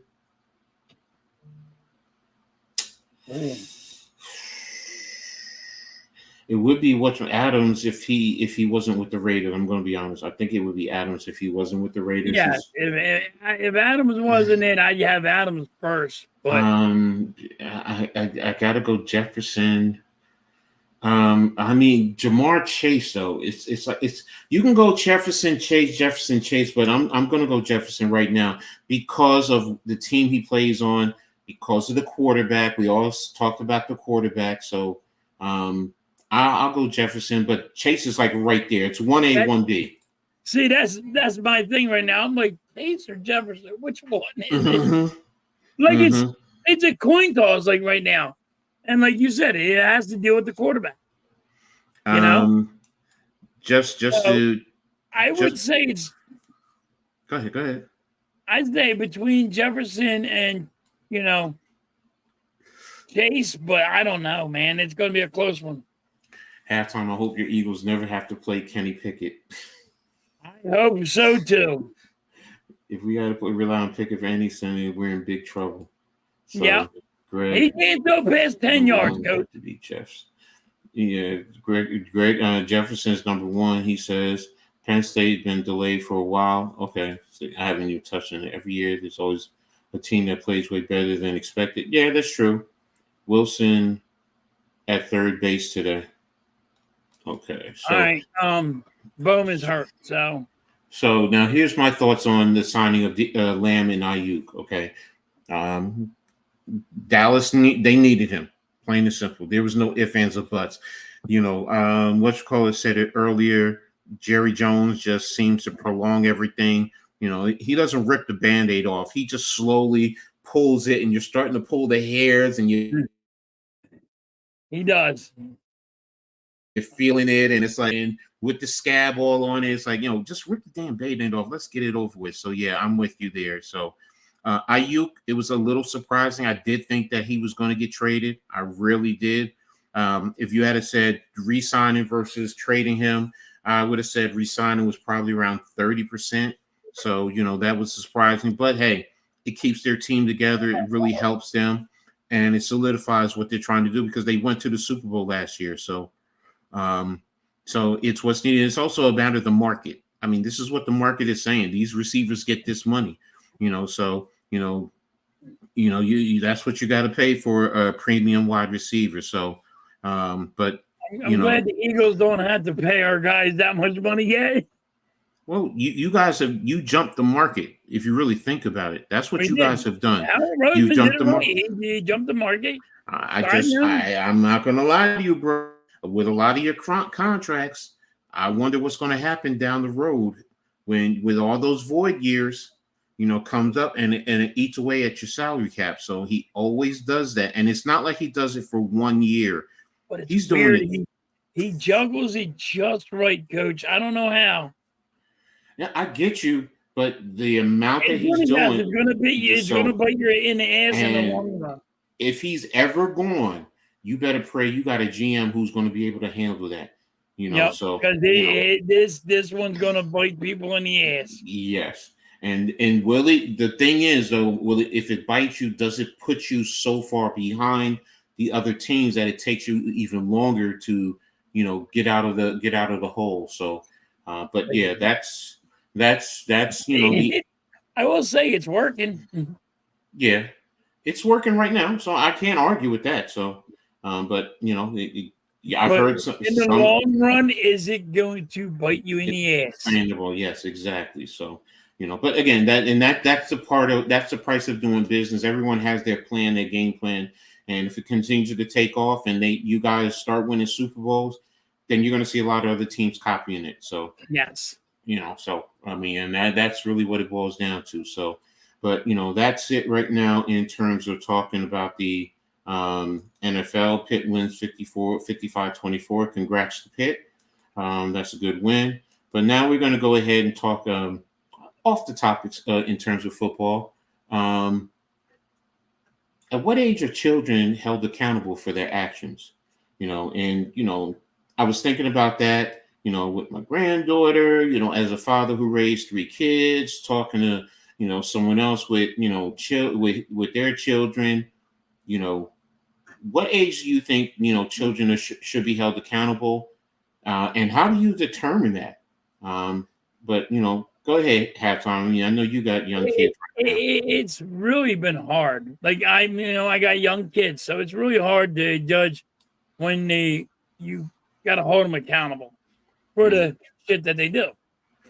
When I was a kid, if you ever held me accountable for anything, I would just get beat. You might as well just said, you walk in the house, you're getting beat, kid. I don't know what you did wrong, but you did it. But, you know, I think the age, I'm going to say 8. I would say 8 years old, then you got to be held more accountable of your reaction. Okay. But, I'm going to throw a monkey wrench at you. Huh? I'm going to throw a monkey wrench at you. Okay. It's usually around 2 years old. And here's why. It depends on what you're holding them accountable for. Okay. That's the key. So, you know, I mean, there's little things that we work with our children. You know, no, you don't do this. Yes, you do this. You just say no. And that's still holding them accountable. So, yes, in a way, yeah. Okay. Yes. So, I'm thinking more like accountable and like, all right, it's time. Yes, you're going to be a kid, but you also got chores and you got to get stuff going on, right? But an 8, 9-year-old, you're not going to hold the same level of accountability as someone who's a 16-year-old. So that's why I say it differs. It really differs on. That's the hard part about it. It differs in age. And the point I'm getting at is you got to start them early. You really have to start them early in holding accountability, because I'm sorry, there's too many kids right now who do not understand being held accountable for their actions. I was watching a video that Stephen A. Smith put out, and I was watching it today. And it's a grown woman. Yeah. Okay. I watched that one. I put that on the DM. Mm-hmm. Exactly. That's the one I was talking about, where the woman got fired from her job. And, you know, the HR person is talking with her, you know, basically, you know, holding her accountable for being late. You know, oh, well, you were 12 minutes late this day. And we've had discussions in the past. So, you know, you were 12 minutes late, you know, this day. And the woman goes, but it's only 12 minutes.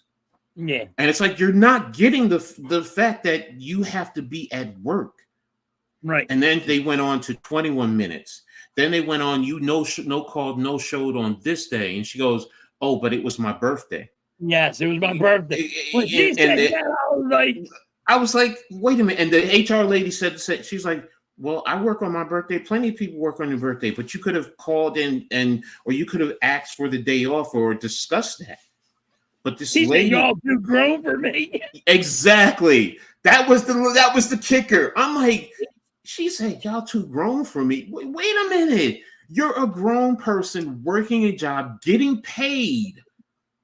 You're responsible. You just too grown. Y'all too grown for me.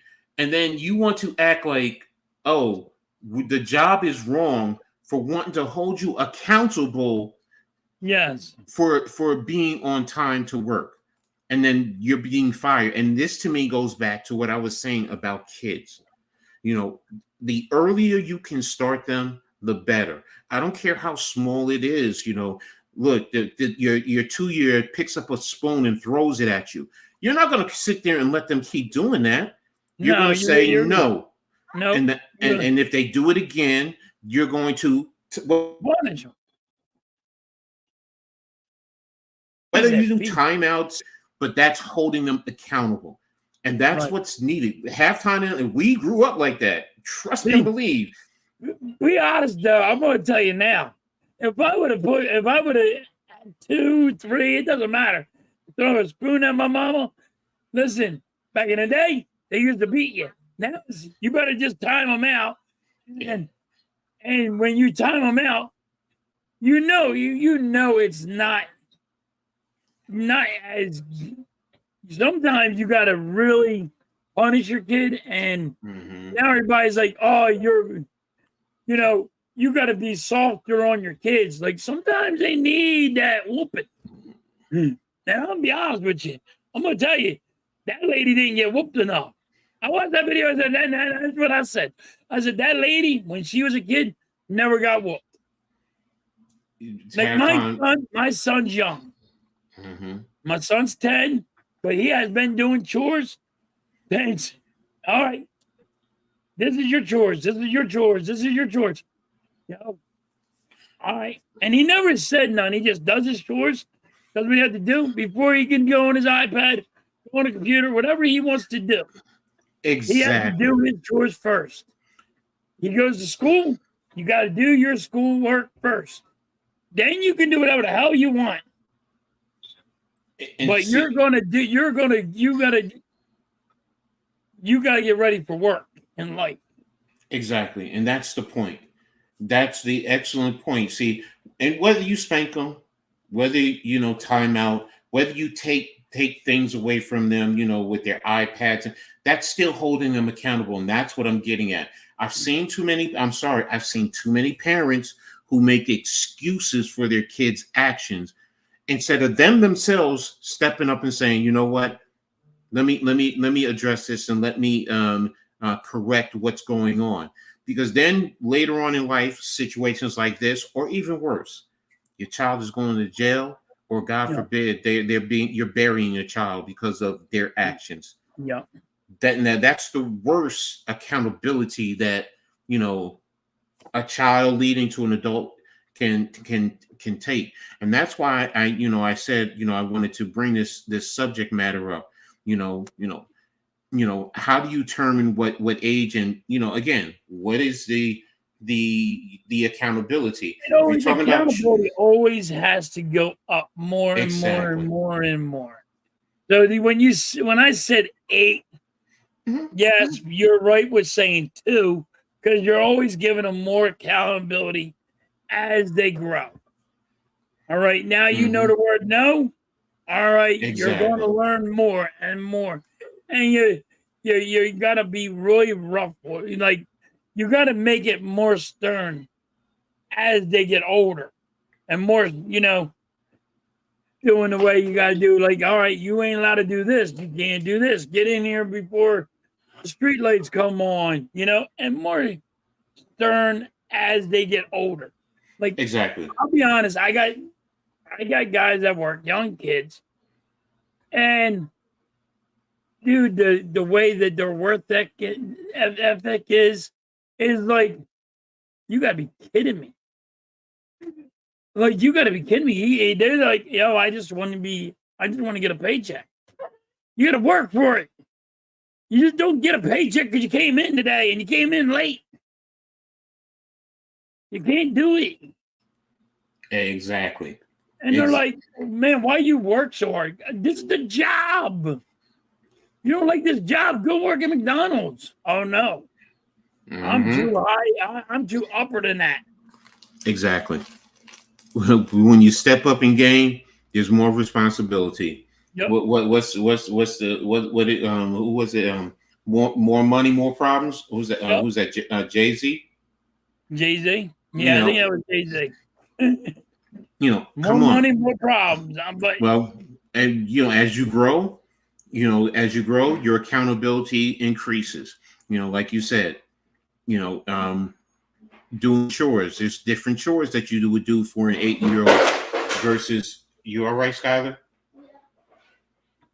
Sorry, that's my granddaughter. Okay. So there's different levels of responsibility, and then also holding them accountable for it. So, what type of impact do you think holding your children accountable has in their living right now, today? Well, to be honest with you, like my son, with all the accountability that I give, hopefully when he talks to people, he don't talk to people ignorant, and learn how to. You got to just teach them right. It's wrong. It is weird anymore, Coach. It's just weird. Like, you let them. They're letting them do whatever they want to do. And when we grew up, Coach, I know you're older than me, but when we grew up, we had more respect for the elders. Like that video, that lady has no respect. Bingo. Whatsoever. And you know it, Coach. You're like, Bingo. like when she tells somebody, well, it's my birthday. I'm queen over here. I ain't supposed to work on my birthday. No, ain't how it works. Nope, exactly. But that's the problem in this day and age. Everybody, you're not raising your kids like they should be raised. Mm-hmm. And you have Mm-hmm. to blame the parents on that. I'm 1,000% with you. In terms of the impact that it teaches your children nowadays, you said it. You had said it perfectly. It teaches respect. It I don't starts have to respect. instill. It starts to instill certain core values in your children. Whatever it is going up. Part of that respect for authority, respect for your elders, respect for people's positions in life. To get respect, you got to give respect. Yep. You can't expect, oh, they got to give me respect before I give them respect. Yeah. No. It's like the chicken or the eggs, which comes first. It doesn't matter. You give the respect, you'll get the respect. And that's what, when you hold your children accountable, they start to learn that. They start to learn and appreciate respect. And that's what's important. They go to school, they'll respect the teachers. Right. You may not agree with your teachers with everything. You may not like certain things, but at least you're going to respect their position and who they are. And Right. that's what this does. That's why starting with a young age, because children are most impressionable there, they start to respect, what, my elders, no matter what. When it's no, it's no. When Like it's my son, he'll be like going to his teacher. He'll say it respectfully. He'll be like, I totally disagree with you. Okay. You know what I mean? But he'll be like, I totally disagree with you. And then he'll be like, here's my point. And it's funny when he does it because how young he is. But then they're like, he told me I did something wrong. And then I go back and look at it. And I actually did it wrong. But he said it so nice to me. I'm like, as long as he got his point across, that's all that matters to me. But as long as he didn't disrespect you and say, yo, you're a dumbass, Exactly. But see, you're but hanging out with me, I'm surprised he don't do that.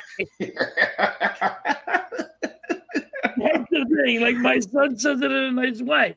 Even though he, like me, he will tell me in the nicest way that I do not know shit. Like, you're a dumb old man. You don't know shit. But he says it in a nice way. And I'm like, and he'll tell me, no, Dad, this is how you go like this. And he says it in a nice way. But then it's like, I'm going to slap the hell out of you for talking to me like that. But he says it in the nicest way. I'm like, so you're telling me I don't know shit? Yeah, but I don't curse. My daughter goes like this, Coach. 4 years old. I get home from work. I just walk in the door. He goes like this. Good job. Like See, and I walk in the door. She's already off me. Like, I'm gonna fuck with this old man. But he do it in a respectful way.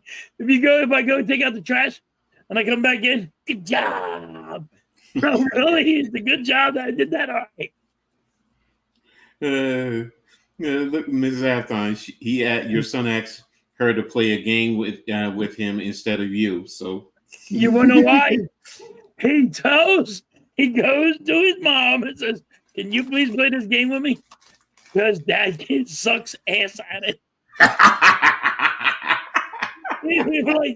He says it in a nice way. He goes, "But Dad, you're so bad. I'm sorry, I just don't know how to say it no more."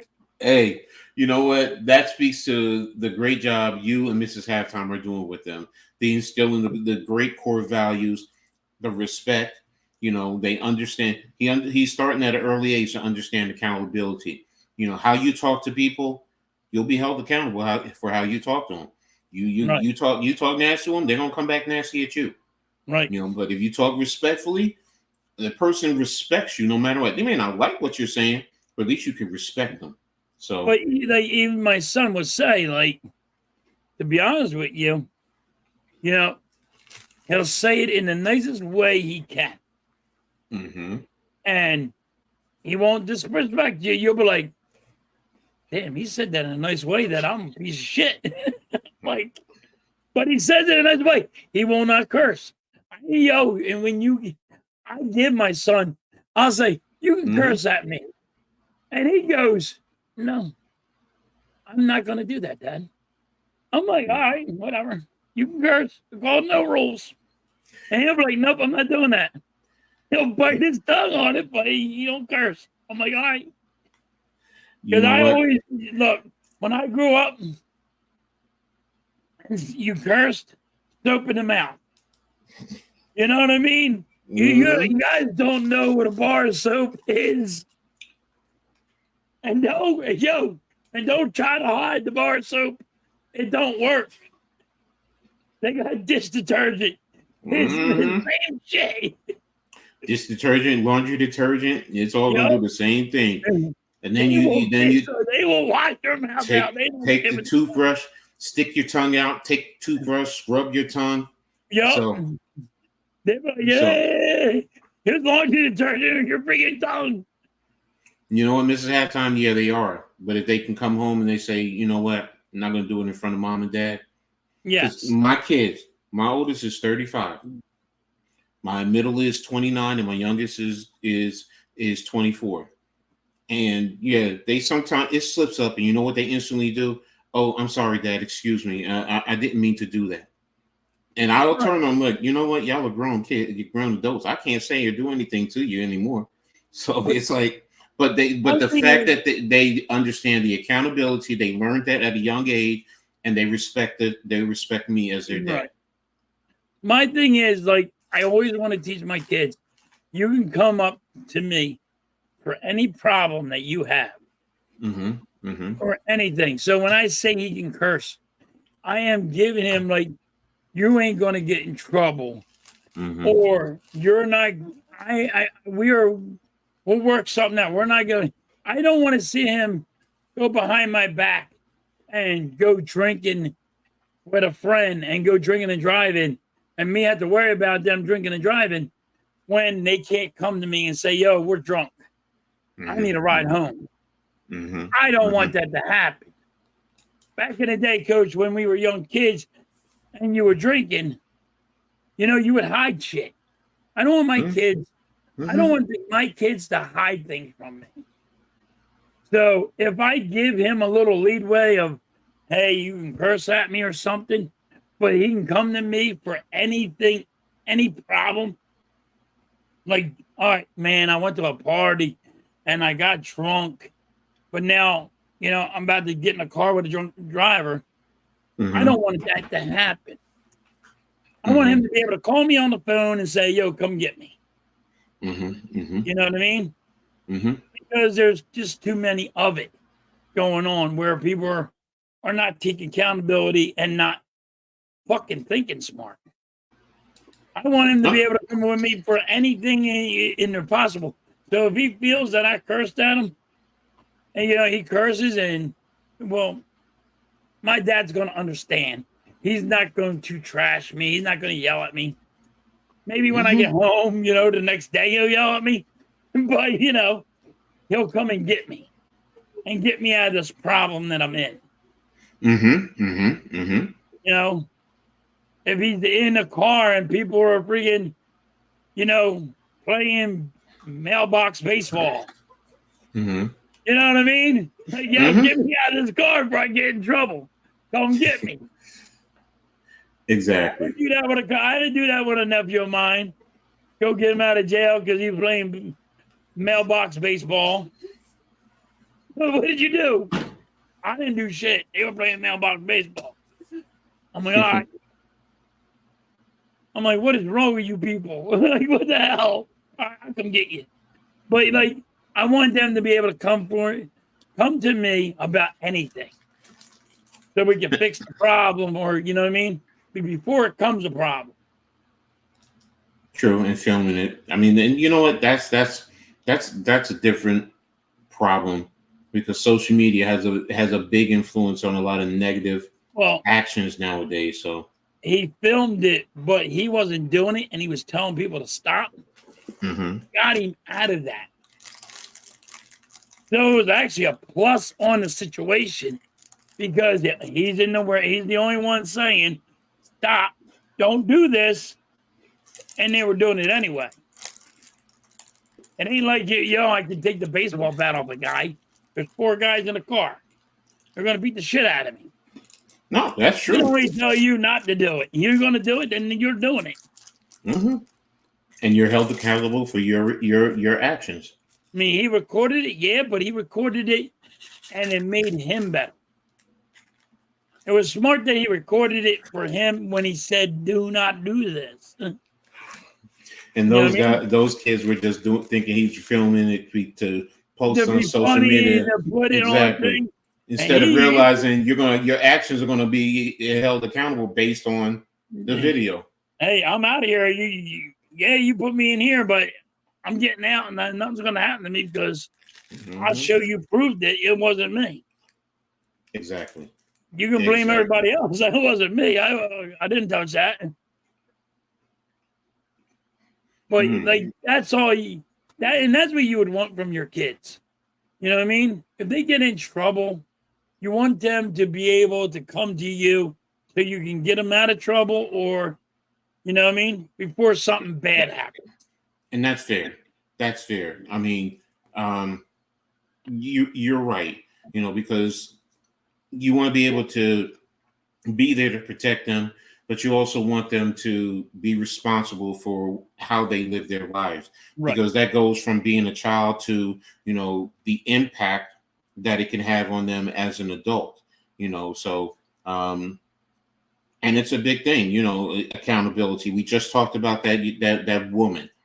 That's a part of and again, we don't know specifically her younger lifestyle, but we can Right. only assume based on that He was spoiled. she was no, Well, she was okay, beyond come spoiled. on, She was no. hey, she was Hold on, spoiled. hold on, no. The reason why I say that, I was a spoiled kid. I was a mama's boy growing up. All right, and I was spoiled. I wasn't as bad as that. I wasn't doing bad things, but when I had my first child and I started being a parent, things changed for me. Yes. But yes, that woman is totally different. That's beyond spoiled, man. She's entitled. That's why I say there's a difference. She's entitled. I look at it, I just say that's spoiled to me. Mm-hmm. Because listen, I was a mama's boy. But my mama, he will beat my ass. You know what I mean? My dad would, my mama. My mama would. My dad would throw his hands. He'd punch me in my mouth. My mom would be like, "Go, son, you done wrong. Go cut a switch. Go here, give me the belt. Don't shoot at me, whatever it had to be. Break a broomstick over my back." But listen, hold on. I deserved it. Oh, of course. Okay? Of course. Hey, listen, these day and age, you ain't allowed to beat your kid. Listen, me growing up, you had to. I deserved it. He never knocked my mom and dad for whooping my ass. When they sent my big brother to beat me up, because I deserved it. You know what I mean? I will never say I would never deserved an ass whooping. I will say this. If my dad didn't whoop my ass the way he did, I'd have been in jail or dead. That's the truth. Yeah. Money people don't want to believe it, but yeah, I've been dead or in jail. I'm gonna say it now. I done some stupid ass shit, and that's what you're looking at: dead or jail. Exactly. You know what I mean? But that's the parent raising the kid. You know what I mean? But exactly. Once again, like I was babyfied. My brother will tell you I was babyfied. How many times they get their butt kicked out by their parents, and me, I got my ass whooped. I didn't never got hit with a switch. How'd you get hit with a switch? You didn't do this stupid shit. Exactly. They're like, So I did, but I didn't get caught. I did. Like exactly. when the whole block knows me, like, and they run and they go, watch, I'm gonna get him in trouble. Because I'm gonna watch this kid get in trouble. That's what they did to me. Like the whole township knew who I was, and he said, "Oh, he's doing something bad. I'm gonna go tell your mommy and daddy." It's like you just I couldn't get away from it. Like I got I had 5 older brothers and 1 older sister. Their friends would rat on me just to rat on me. I'm like, dude, you're a bunch of rats. But then again, hey, I learned a lesson. Exactly, and that's the point. I mean, look at where it got you till today. You know, you're a hardworking man. You're respectful. Yep. Yeah, you know what? You talk, you know, whatever. You do your thing, but you know, you still have respect for people, and people respect you. You know, your children respect you. Your wife respects you. So, and that's the point. That goes back to, you know what? You got your ass whooped, but it held you. It taught you to be accountable. Like you said, Coach, if I didn't get the ass whoopings, I'd probably be dead, probably be in jail. You know what I mean? I could have went way worse. Because, like I always say, you know, that's why you gotta be, parents have to friggin', you know, show a lot on, be a little bit stronger than they are now. Some kids, Colin, I agree with you, Colin, because it does put a certain level of fear in you. That fear also, you know, says that, you know, you know you're going to be held accountable for your actions. Plain and simple. That's what it is. And Mrs. Halftime, I'm the disciplinarian here. She said, wait a minute. She is. I'm not gonna lie to you. She is. Like if my daughter, she's big. This girl is crazy at 4. I'm surprised she ain't on the top of the roof right now, just ready to get the jump off. She's crazy. I can't yell at my kid. I feel bad. She says if you yell, they just look at you like they're crazy. But if she says something, it gets done. Yes. Like I yell all the time though, Coach. You know what I mean? My yelling doesn't get through. He yells, it gets through. Now, if when I get really, because I can't hold a straight face when I look at my kids. Because I'm like, I go back in the day, I'm like, damn, paybacks are a bitch, parents. Look at my mom and dad, like when I yell at my kids, I'm like, damn, paybacks are a bitch. Exactly. I'm like, now I know my parents feel like it's, I can't yell at this kid. I've done way worse. Yeah, but I get where you're coming from. But you know what? When you yell at your daughter and you done way worse, you're like, no. Here's the thing, though. I know I've done worse and got away with it, but I also know too many people who did stuff and they didn't get away with it, and I know the results. So I don't want to see. That's why I'm so proud of my kids. You know, no criminal records. I got 3 daughters. I know a lot of people, a lot of friends of mine who have daughters, and their daughters have 3, 4 kids. I have 1 grandchild. And my oldest didn't have my granddaughter until she was 25, 26 years old. So it's not like she was a, you know, young person having, you know, she was still developing, but she was responsible. Heck, she was even scared to tell me. You know, she was coming up to me, you know, I saw the fear, and then my reaction, it was just like, she was like, you're not upset? I'm like, no. I'm like, you know, she's like, I was so afraid to tell you because I thought you would be, and this is the other thing. She's like, I thought you would be so disappointed. I was like, no, I'm not. I said, first and foremost, I said, how old are you? I said, you're not one of these young kids that are out there, you know, and you're a very responsible person. So that's why, to me, I you know, it's important, you know, how you. Thanks, Nick. I really appreciate you, man. Thank you. You know, we're glad that you liked the show today. So, but you know, yes, I didn't respond. Like, when she made mistakes, yeah, I would yell as a kid, whatever. So that told me that, what, she respected me. But when I didn't, it also, in a sense, brought her closer to me because, I said, you know what, I see you as an adult. I'm treating you as an adult. You're not some little kid, so that I got to correct your action. You're responsible for your actions. I'm going to be here to support you.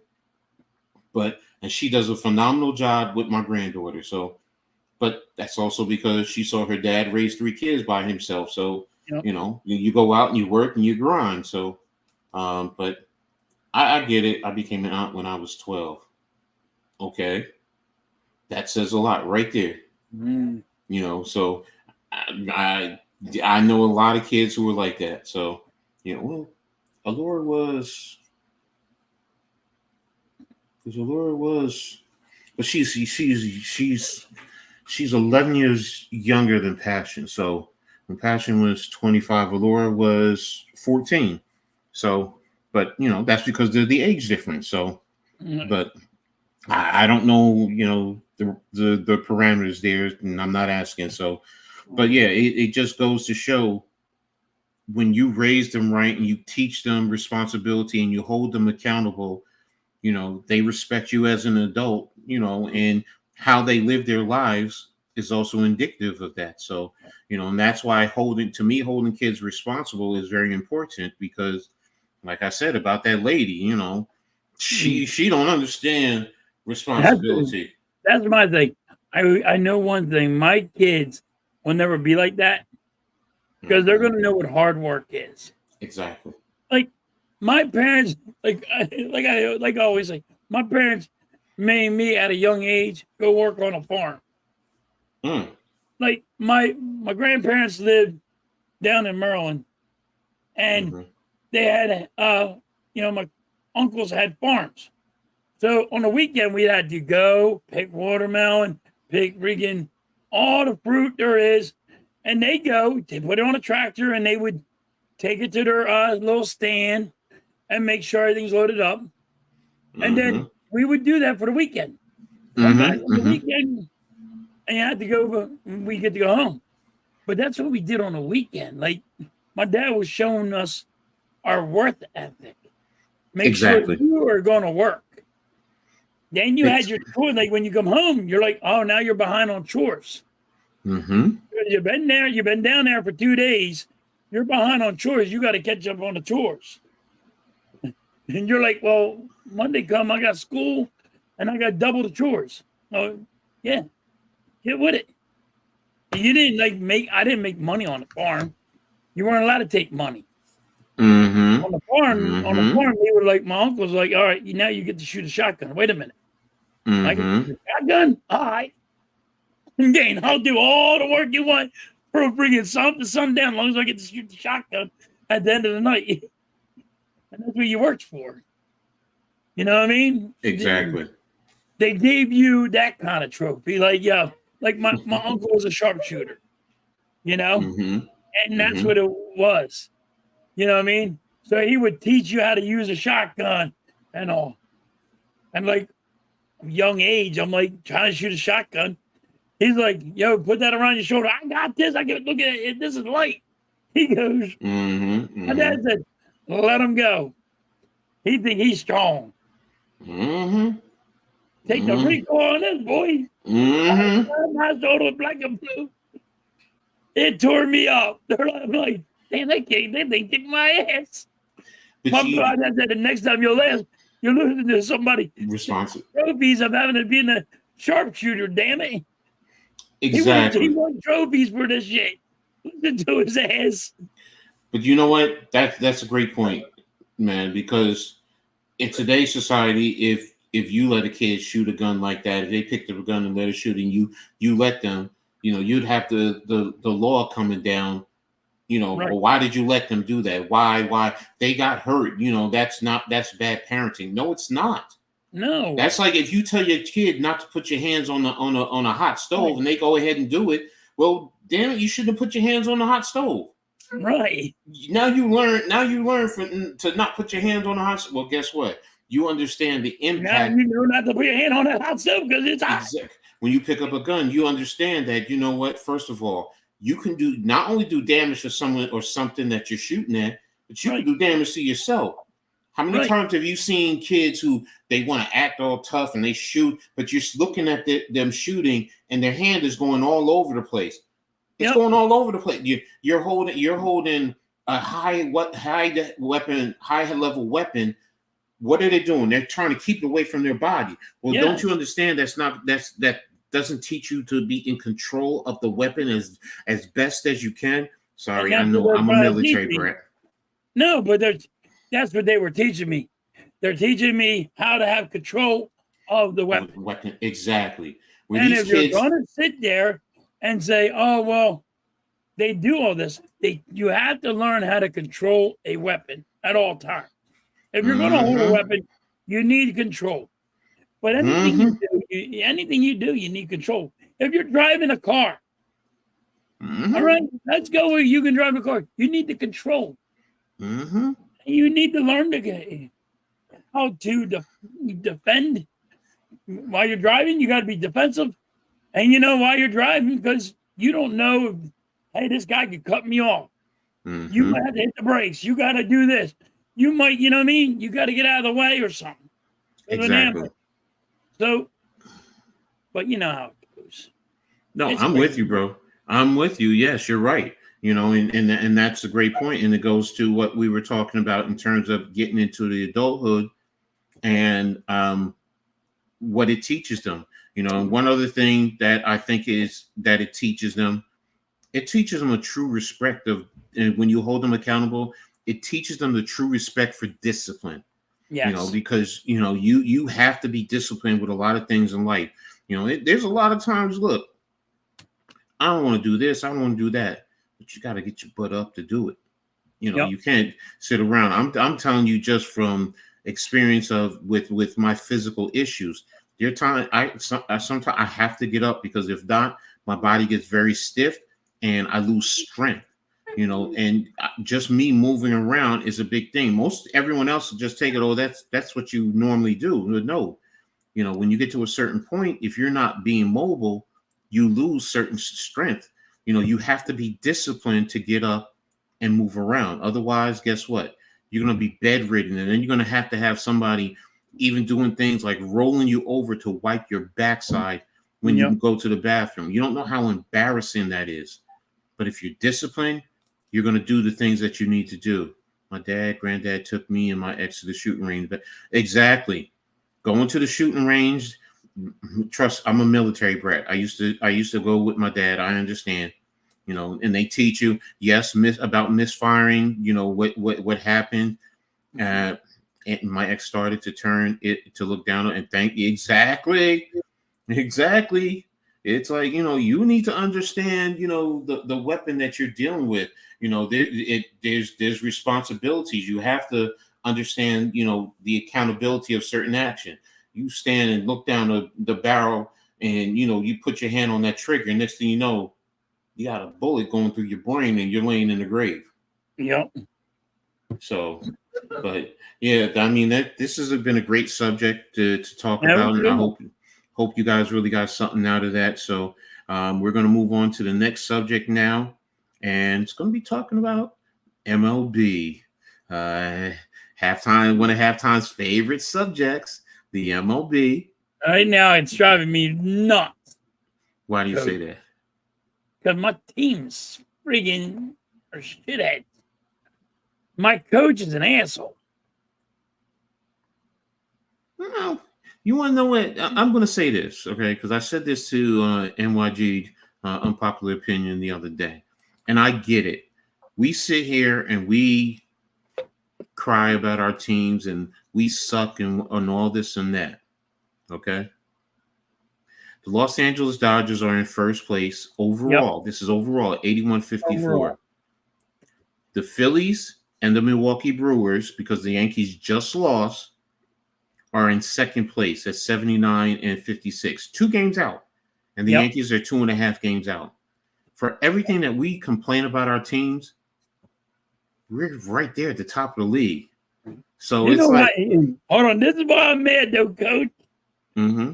It's only the third. This would be the only fourth time in Phillies history they can have the best record in baseball.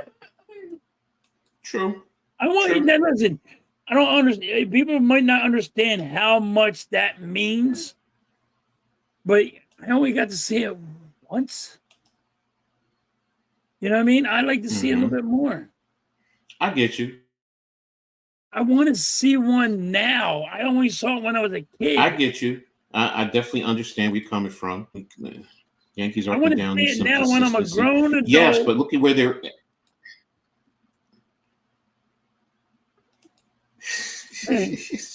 Fuck the New York teams. Look, I mean, I'm like this, man. And you know what? As a Yankees fan, I guess I'm. This is where I'm spoiled.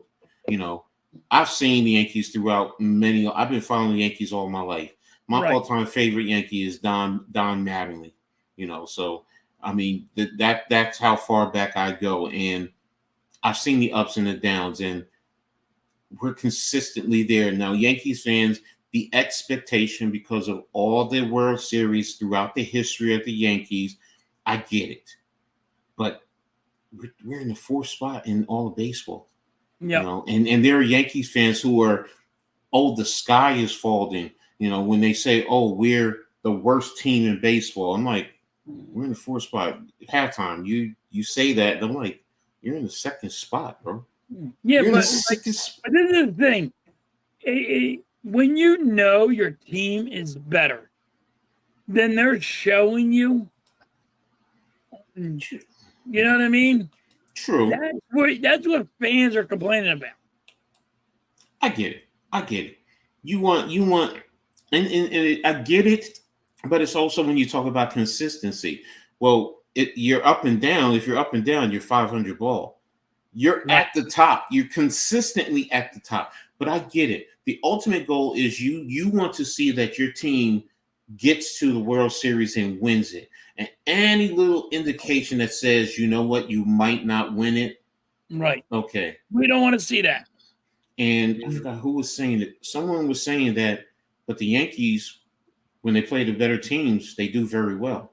It's the teams that they're supposed to beat that they have problems with. And that's what's going on with the Phillies. But when you get to the playoffs, are you playing those teams or are you playing the better teams?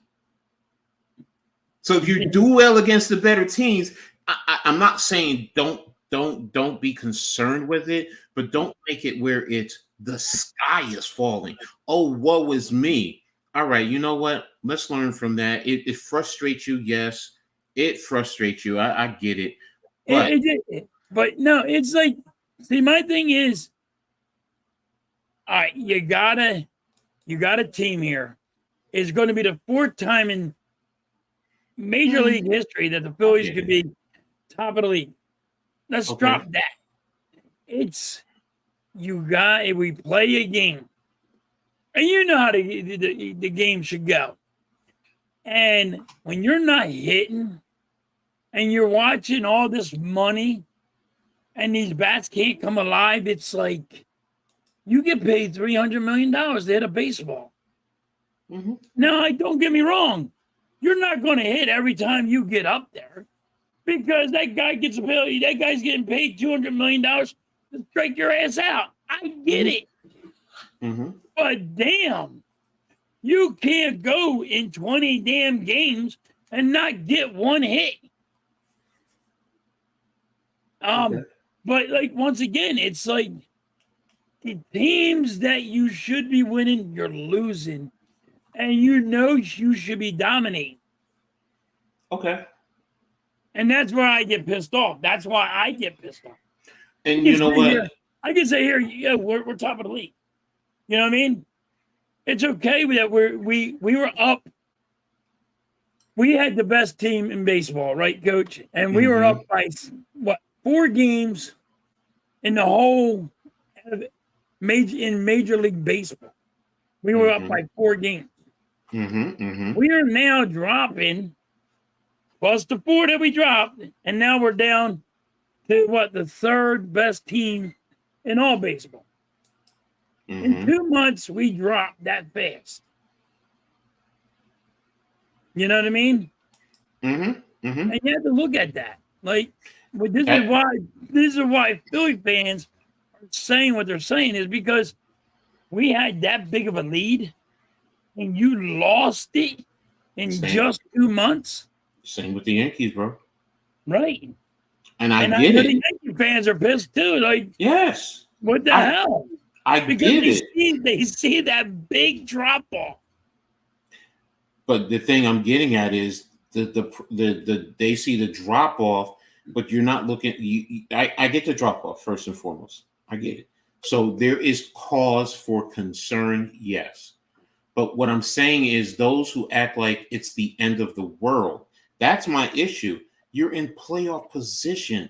It's not like you're not going to make the playoffs first and foremost. You also say you want to see your team. You want to see the Phillies win the best record for the fourth time ever. Where I'm just like, you know what?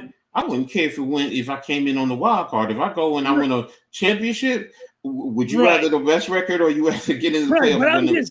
But I'm saying that's me because it doesn't normally happen for the Phillies. True. Yankees, you guys been there a lot. Okay. Boston has been there a lot. Phillies don't get that. But do you make the playoffs? We'll make the playoffs, but then we get into this slump, and I'm tired of going into a major slump. That's fair. With the slump, does it impact you? Especially when does the slump come? I'll give you that. But I'm just still going to say. Problem is, the last of the 30 last games is when the slump's here. Well, why couldn't the slump start in the beginning? And we go on a big ass winning streak. That's fair. Be happy. That's fair. That's fair. And I'm with you there. And I understand about Yankees fans, but look, it's been since 2009 since we won the last championship. Yeah. How many teams would love to win the championship though? It's been since 2009, and I get it. There's other teams. When was the last time you guys won the championship? 2014. Okay, so 2-4. So you're more recent than us. But there's teams that have been prior to that. Look at the Boston Red Sox. 100 plus years for them to have won their next championship. So that's why to me it's like sometimes you got to be careful what you ask for and what you complain about, because there are teams that Boston, Chicago Cubs. Yeah, you took them 100 years, almost 100 years to win their next one. Yeah. Well, because they're Cubs. Yeah. So, but what I mean. You go, hey, they're the Cubs. Yeah, Phillies, I know the Phillies, but. But also I get tired of change. I don't like reinventing the wheel. Mm-hmm, and my team is reinventing the wheel. You know what I mean? And I don't like that. When you go, like a home run ball, what the fuck is that? You know what I mean, Coach? No, I get it with that. I get it. I get where you're going with that. So. And you're right. You're so right with that. So there are certain things that you just shouldn't change and deal with that in football.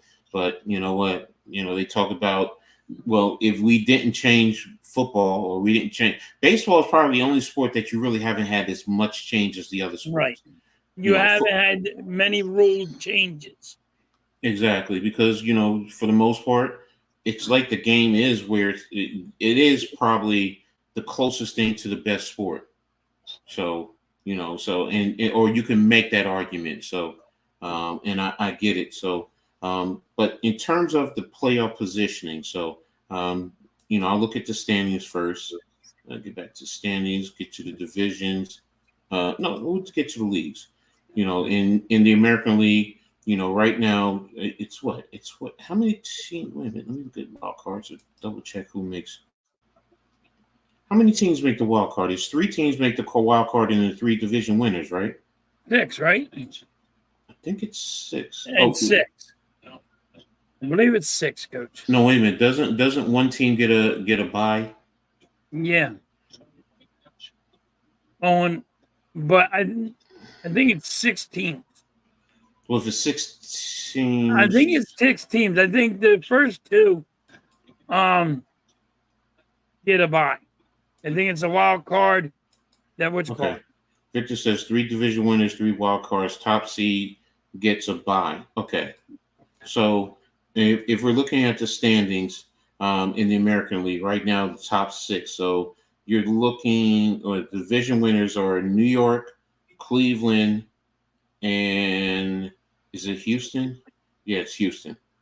So right now you're looking at Baltimore, Cleveland, and Kansas City as the wild card teams, with Minnesota behind. Baltimore go that far back. And in the National League, you have LA, Phillies, and Milwaukee as division winners, and then Arizona, San Diego, and the Braves. Now the Mets have been falling off, or is it the Braves have been playing better? Let's see, the Braves are what, 7-3. Braves have been playing better. Well, the Mets are 7-6-4, so the Mets dropped off a little bit, because I remember there was a point that the Mets were in the league. Right. So, but who do you think has the best chance, first and foremost, to make the playoffs? That includes division winners. I mean, I think Baltimore and New York are making it right there. In the Central, I think it's probably going to be Cleveland. It's going to be Baltimore and New York. Mm-hmm. And I have Cleveland in there, and I have Houston.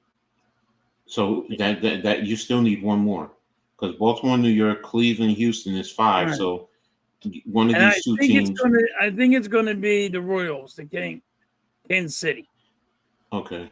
Yeah, Minnesota's 3-7 over the last 10. So, but now when you talk about the Twins too, so is this playoff percentages? I think this playoff percentages that they figure they're going to make it, and they're saying Minnesota's at 88%, while Kansas City's at 80% to make the playoffs. So let me see the divisions, how they broke down. The Twins are pretty good, Coach. They play small ball. Well, Kansas City, and they're both in the same division. So if they're in the same division, they also have the head-to-head. So I think that bodes well for Kansas City. I think you're right. I think Kansas City is playing, well, and Minnesota is starting to drag. Now, again, you still have time, but I mean, you got 30 games. Yeah, so it's going to be interesting. Like I said, I think these two are going to be battling out for the overall best in the American League with Cleveland. I'm sorry, I got to include Cleveland, but I know some people will say Houston. Houston is on an ascend, from the start of the season, but we'll see. And then I think right now your top 6 are really solid. It's just going to come down to the Mets. What can they do, to catch Atlanta? I don't think they can catch San Diego.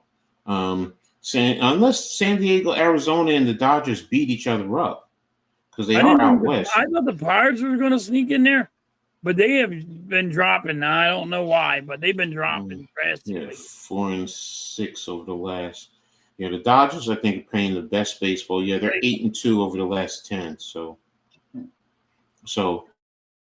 I mean, do you agree in terms of who possibly is going to make or has the best chance? I agree with all of it right now, because everybody's so far away.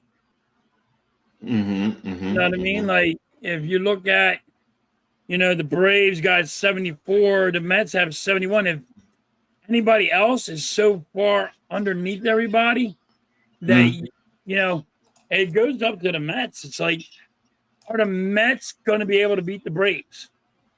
Like in this series, if the Phillies beat the Braves in this series, then the Mets could sneak up quick.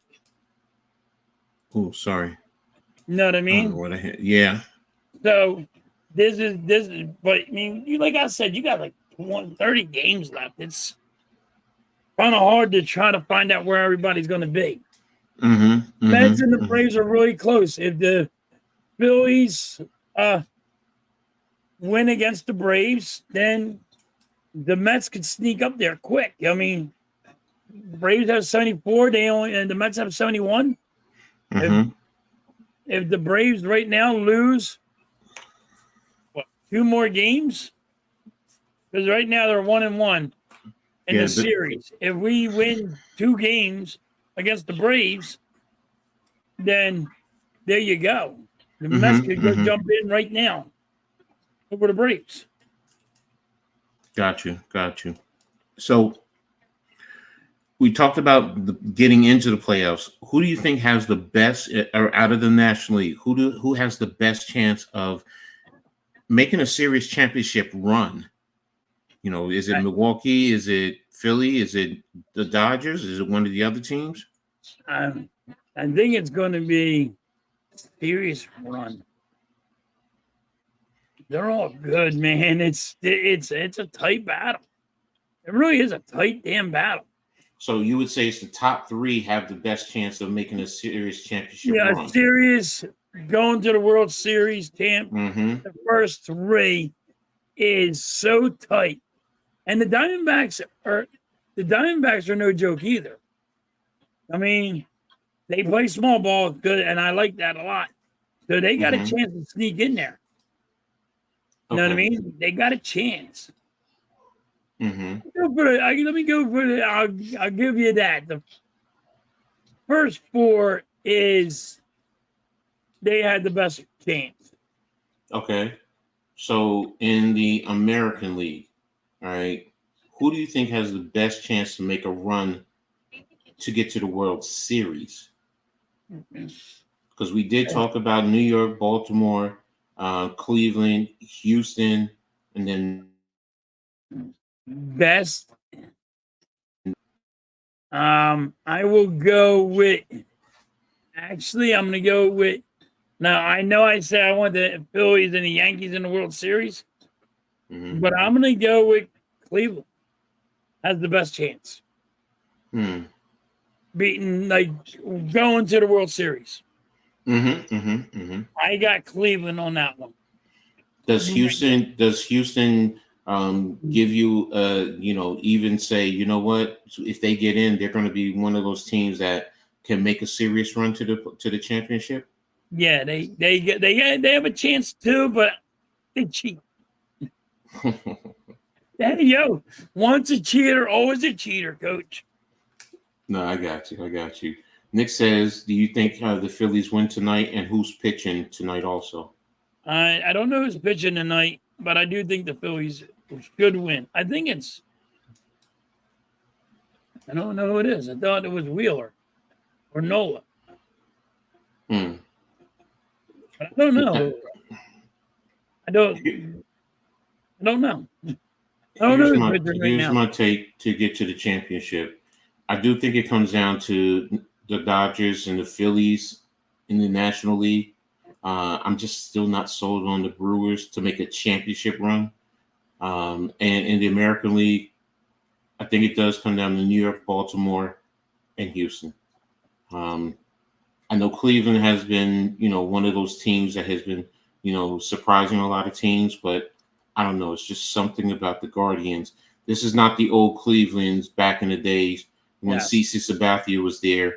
That was a dominant organization back then. So, I just looked it up. It's Wheeler. A heads up for the Cats at hardcore. StreamYard will be $44 a month starting this month. Consider moving to risk. Oh, wow. Did not know that. StreamYard is going up. $44 a month? A month? Yeah. Alex, is that just for an individual or if you're part of a network? I mean, that's interesting, because if it's going up to $44, you got ready to lose a lot of people. I mean, that's almost double. I'm glad I'm on Melon. So, that's going to be interesting. So, but again, getting back to it, I mean, I don't know enough about Cleveland to really buy in as yet. So I've seen enough about Baltimore and the Yankees and Houston. They just always seem there to be scratching that itch for some reason. Right. So that's what I've been thinking about. With in terms of making a run for the playoff. Um, Now, do you think fans, in terms of their respective teams, do you think fans um, overreact to their team's playoff positioning? Yes. Hell yeah.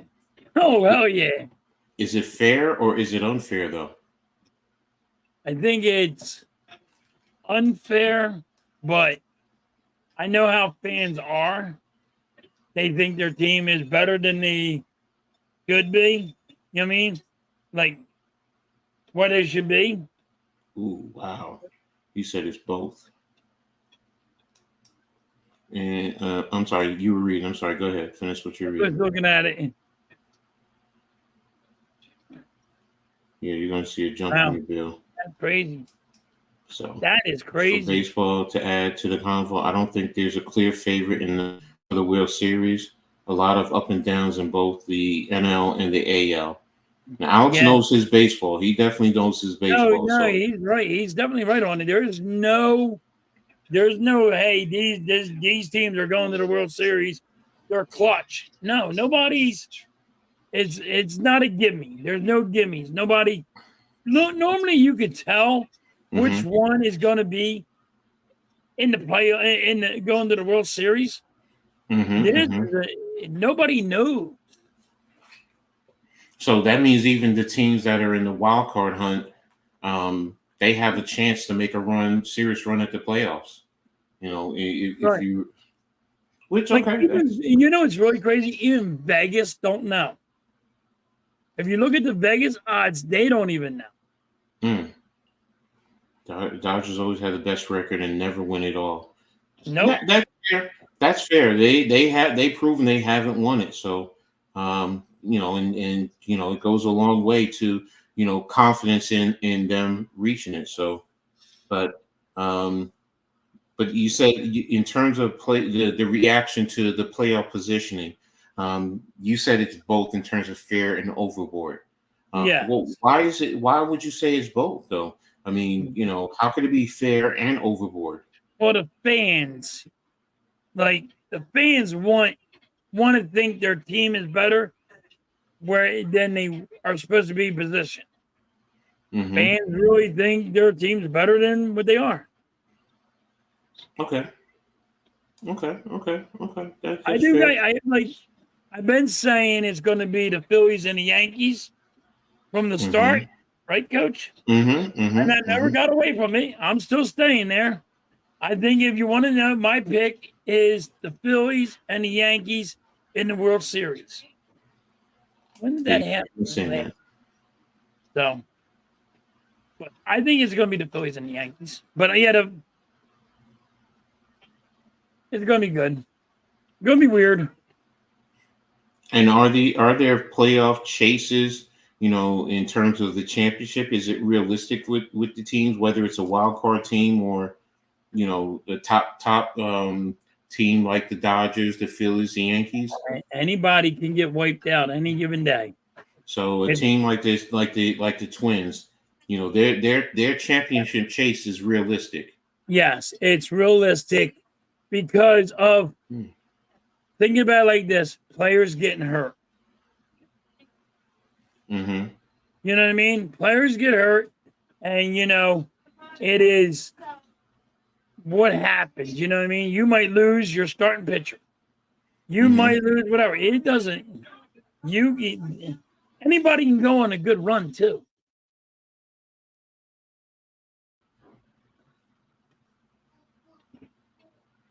So Alex says Yankees, in terms of their championship quests, in his opinion, they're not. The bullpen and bottom of the lineup is too inconsistent, trash. He thought he'd be excited for that World Series if it happened. So, well, I'm going to say this. If you think your bullpen is trash, then the Phillies don't even belong in the freaking playoffs because their bullpen is trash. Way worse than way worse than the Yankees. But remember, it's different, at least different leagues. You're in the National League, so it's a little right. bit. But I'm just saying, like everybody that's going to be in the playoffs, their bullpens are garbage. And they didn't put all their money for the bullpen. It is, you know what I mean? True. But I don't like the Astros. They cheat, but you know what? When they were out of it, that's the thing. They have picked it up. So and right now, if they picked it up and they're quote unquote not cheating right now, then it's a legitimate. Right now, but they're always going to be. They cheated. You know what I mean? Oh yes. There's always going to be the question marks there. How legitimate is it? It's just like with the steroid era. Right now you have to look at the whole era, not just certain players, because there were a lot of people that whether they got caught or not, there were a lot of people. But this is another thing with the steroid era, Coach. Well, everybody keeps on blaming the steroid era, but also there were pitchers that were using friggin' Vaseline or they're using stuff to stick their finger onto the ball more. I mean, they were using stuff at that time. So if you want to complain about the steroid era, and I did it, I understand that part. But look at the other side when the pitcher was cheating too. No, I get you. I'm with you there. That's why I say, what I'm talking about is cheating, the perception with the Astros. If they continue on and they do well and they move far, or God forbid they win the whole thing, the perception is, are they still cheating? Where there's going to be fans out there that say, were they cheating? And I was just correlating that to the steroid era because people are going to say, well, you know what, it's an asterisk because there were steroids, without steroid. It was like a question mark, though. It's going to always be that question mark. Yeah, it's like the Tom Brady in the New England. Like, okay, did he do it without cheating now? What game did he cheat on, in the playoffs to win that, Super Bowl? Yeah, you're right. You're 1,000% right. So, damn, Iowa, where'd you get offense from? Okay. So, Victor, without the steroid era, baseball would not be popular that it is now. I understand the logic. I do get it. But I can't get it. But I mean, okay, you had Sosa and Mark McGwire going at it. You're a purist. Barry Bonds going at it. I get it. That's why everybody say, "Oh, look at all the home runs." Baseball was always going to be the same if you played the game like they do. But there's a facet because baseball was losing out to football and basketball, and they were starting to lose big. So you see the steroid era quelled that a little bit because people were excited with the home run, and that's the thing about home run. That's the thing now, where you see people a 1-0 baseball game. The casual fan does not want to see that. But a purist is going to watch it because you're looking at the intrigue, the strategy, what's going on. Are they doing hit and runs? Is the other pitcher how good are they both pitching? So you look at it more where the casual fan, because it's about the money. Let's be real. All sport, it's about raising that money. So and what raises money? Scoring points. That's why I have my issues with football. It takes away a lot of the defensive aspects. And what you were used to able to do in basketball, what you were able to do in basketball. So, so I get it. And with the steroid, because there were a lot of kids that, I knew in my area that, I don't like baseball. Then you're seeing this and they're like, oh, whoa, they're hitting the ball and, wow, such power and intrigue. So I get the point, but yeah, like Alex said, it made a ton of money because that's what it boils But then down again, to. it's like the umpires take away from the game. You know what I mean? The umpires take away from the game because the umpires are thinking they're bigger than the game. And this is like when an umpire calls a guy out because the say the shortstop was catching a ball and he was in the base run, path of the base runner. It's like, what are you doing?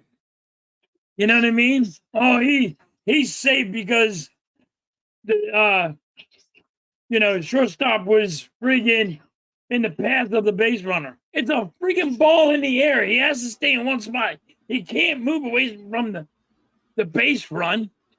If the ball's here, that's where it is. It's just where it is. There's some things that are logical. You can say, you know what, that's what he'd have to do.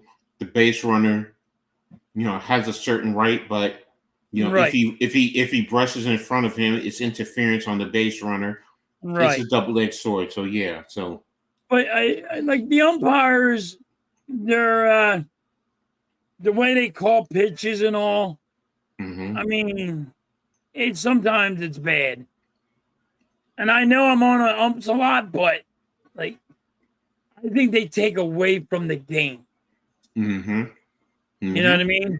And that's my point that I'm getting across when I'm trying to get across when umpires calling a bad game.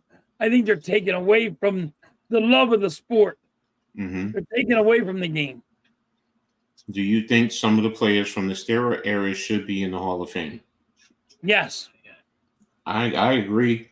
They should. If you want to put an asterisk next to their name, fine. I don't have an issue with it because I go back to there were guys who did not get caught who were also doing steroids. So you have to. Barry Bonds deserves to be in the Hall of Fame. Before he was used, and he did not get caught using all steroids. He just didn't take the test. All right. Barry Bonds was a great baseball player. There's a lot of people that you're taking away from the love of the sport because of steroids.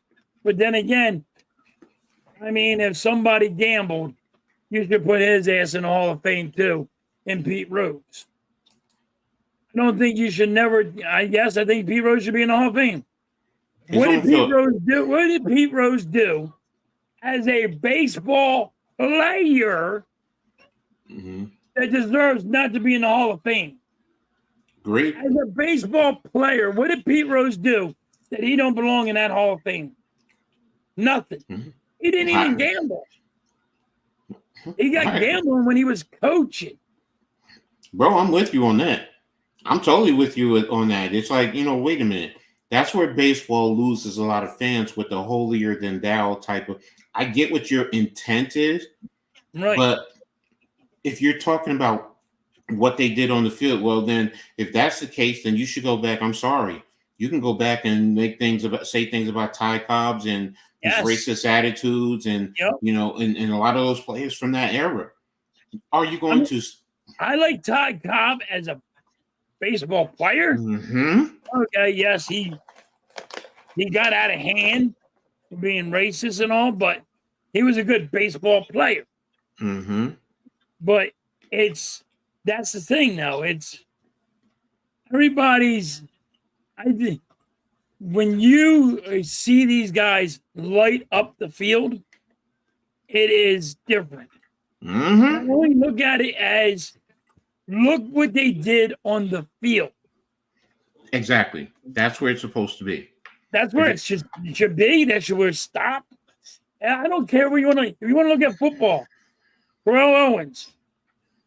Just because you're a freaking reporter does not give you the right to not put him in a first ballot Hall of Fame because he hurt your poor little feelings. No, I mean you're a reporter. We can. This is why I think players. I think Hall of Fame players should vote in who deserves to be in the Hall of Fame. I said the same thing. When you're in the Hall of Fame, you have to play. Look at the Heisman Trophy. The Heisman Trophy, the Heisman Trophy finalists winners also vote. Now, if you want to say some high-end reporters, included with some fans. I don't want fans, but high-end. I don't want reporters. I want give me everybody that has a gold jacket to put that guy in the Hall of Fame. I'm gonna say, excuse me, credible, high-end, reputable reporters who are fair, because there are some who are just assholes, because what's his name on ESPN, the little one, Tim Kirchin, he's a phenomenal, and he's fair, so there's a couple of them, so I'm like, these guys deserve. What does Alan say? Even with Ohtani, Judge, baseball isn't at its peak. Yeah, no, you're right. Listen, and this is it. If you're going to tell Pete Rose he's not allowed to be in the Hall of Fame, Ohtani needs to be kicked out. Why? Why should Ohtani be kicked out? Ain't he the one with gambling? No, that was his interpreter. His interpreter stole money. Bullshit, Coach. You know that's bullshit. That was just a guy making a bet for that guy. No. That's someone. There's no way you can sit there and say somebody stole $400 million away from me. At halftime, how many times have you seen athletes go broke because the accountant stole money from them? I get what you're saying. You gotta actually be able to pay attention. When you get to that level of money, bro, because we're at a small spectrum and we handle our business. Tell you what, I'm gonna tell you now. Don't tell me if somebody's took $4 million, I'm not gonna know that's out of my bank account. There's no way. I don't care if I got. If they're lying to you, if they're lying to you halftime, yeah, you're not going to know, because you're going to believe and trust. If they're saying, well, money was moved from here to there, because that's what this guy is doing. I get what you're saying. That's logical. I'm not saying what you're saying isn't logical, because what you're saying now goes back to Barry Bonds then. Yes. Barry Bonds didn't take it, and you just said Barry Bonds should be in. No, Barry Bonds should be in. I'm not. Yes. I did not take that away. Barry Bonds should have been in. Well, Ohtani, he didn't fail for friggin' steroid use. No. Took the test. No. What I'm saying is, because what I'm saying, like, he didn't take the test. Ohtani, you said, how do you not know? I'm saying, yeah, you cannot know. You can, and unless you're sitting there every day watching your money, you're living a lavish lifestyle, you're playing baseball, you're doing this or that. Maybe your account seems a little bit different. Maybe I'm just poor. And yeah, we're poor. We don't understand. I'm just poor, and I know where $5 went. Exactly. All right. Exactly. Maybe I'm just poor, and I know where $5 went. I can't figure out how you not know where $4 million went. Bro, it happened. Bro, there's times when I say, look, halftime. There's a lot more into it.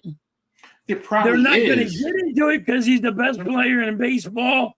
And listen, if you kick Ohtani out of the game, it will hurt. It will hurt Major League Baseball, but it's going to kill the Dodgers. I think the Dodgers would have to sell the team. If you're saying he bet on the game, that's the integrity of the game. Screw that, because you have to do what's right for baseball. Whether it's your best player or your worst player. Because if you're going to act like that, you're going to lose a lot of other fans. Right. So right now, I mean, they may have painted the picture that, and a lot of other people say, nah, how do you not know? Bro, there's times when sometimes I have to go back and redo my account because, wait a minute, I know I'm missing some money. I'm missing $20. How do I not know where it went? It happens. Now, I'm not saying at that level, that's 400 or whatever it was. Dude, that's Bro, but then again, you don't know what this interpreter was saying to him. And if he's trusting him and he's from another country, that's the other factor, the culture, the other country. He's in another world, so he has to trust someone. It's not like you got your family here, your mom's watching your books. I understand. Remember that the Mexican lady that got killed because the woman stole money off her? Not Celine Dion. What's her name? Oh, Selena, the singer. Yeah, Selena. Mm-hmm. Remember when she got killed and the person that was doing her books, got money, and she's like, "Yo, you're stealing off me." I get it. I understand, but 4 million, you got to know where your money's going. Yes, you should, but me personally, I think he made the bets, and I think the guy's taking I think he's taking the brunt of it. I don't think the guy stole off him. I think why would he take the brunt and go to jail? You also got the federal government involved in this. He's not going to jail. Yes, he is. He didn't go to jail yet. But the federal government, he pleaded guilty also, so he's going to jail. I think he's going. I don't know where he's going. Why would you go to jail for someone else for years? Now, I'm not talking about you. I'm not talking about for a year or two. I think he's doing. Why would he agree to it? Why wouldn't he just lie and say, "No, I ain't do nothing"? But because it all traces back to him. So I get what you're saying. That's why it's like for me, it's like I was always told lie till you die. So no, I get what you're saying in terms of that. Yeah, there's an element that you that we've all experienced that, and I've heard that. But in the same token, bro. I get it where you're coming from. I think this dude was just a great manipulator in line. So there's no reason why Rose is in the Hall of Fame.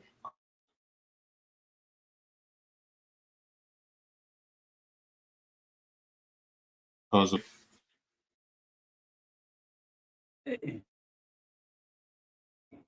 first of all, Damien, you're looking at the Hall of Fame, and this is what happened this only happened a year ago. So the sexual assault thing, and I think they even threw that out of court. He's not even going to court. He didn't get arrested for it. And nothing happened to Pete Rose for the sexual assault. Oh, okay. But then again, we're talking about Hall of Fame when he was a baseball player. Yeah, it only happened like a year ago, and it's already been thrown out of court. It's a lady that found out, Coach, that it's Pete Rose. I can get money. See, and that's the whole thing. Again, if they threw it out, that means they really investigated it, and you run into those problems where people want to, it's such and such, so I want to get money from them. So, right? Nah, but you're bringing stuff up now. The guy's 60 years old instead of when he was a baseball player. They're just trying to find every little nick and cranny not to put Pete Rose in the Hall of Fame. And it's wrong.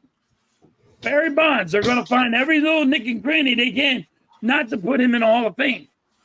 Barry Bonds deserves to be in the Hall of Fame. Pete Rose deserves to be in the Hall of Fame. No, he does. I mean, look at what he does. He was called Mr. Baseball for a reason. Right.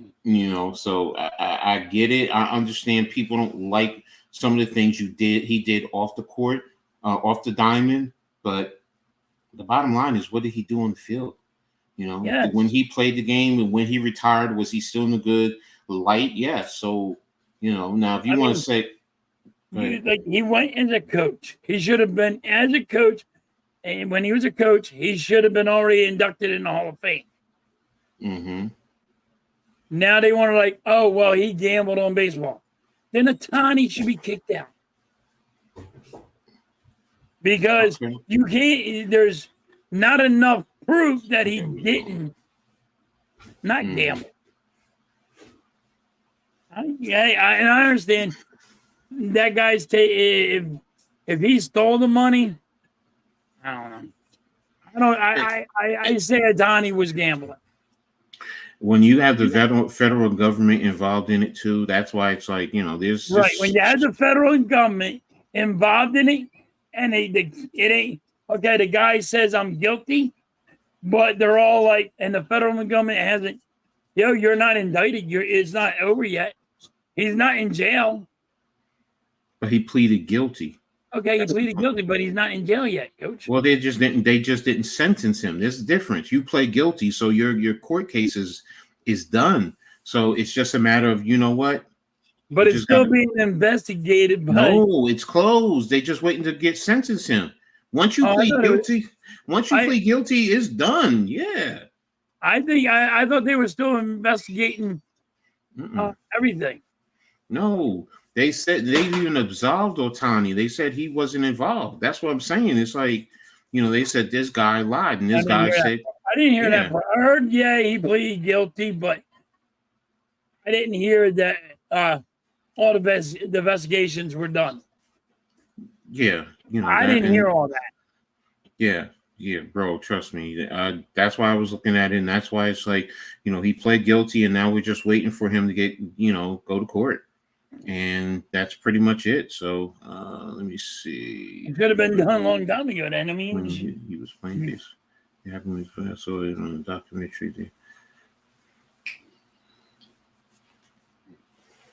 Look, Damon, I understand it's on a documentary and everything, and it was during when he played baseball, okay?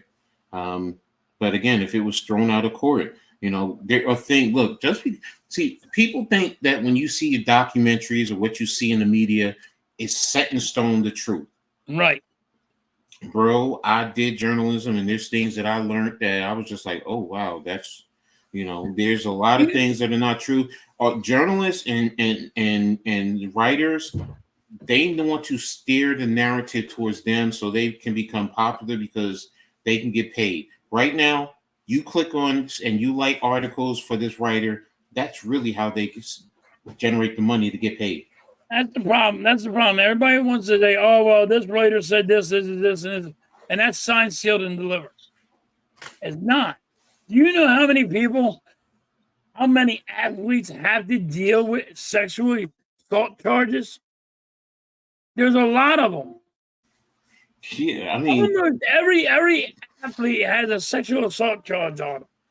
Well, I wouldn't say every athlete has a sexual assault, but there are athletes that have sexual assault. There's a lot of athletes that have sexual assault charges. I'm not gonna say a lot, bro. There are some. Shannon Sharp had one.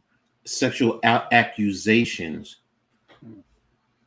That's what you're talking about. The accusations. You're not talking about they were convicted. They were not convicted of a crime. Yeah, but he wasn't convicted. He was just.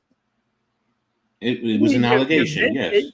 You know what I mean? But I'm just saying, like, a lot of athletes. It happens to a lot of athletes. But they get caught up with the wrong woman and they get caught with their pants down. I know what you mean now. So yes. They go to the bar and they go start talking to the girl, and then they go, oh wait, that's Michael Irvin. That's freaking this guy. That's this guy. That's this guy. Sure. This man, I'm just gonna say he's had a sexual assault with me. They're gonna get it out of court, and there you go. True, that's fair. Get paid. That's fair. So, let me see what else do I have to talk about.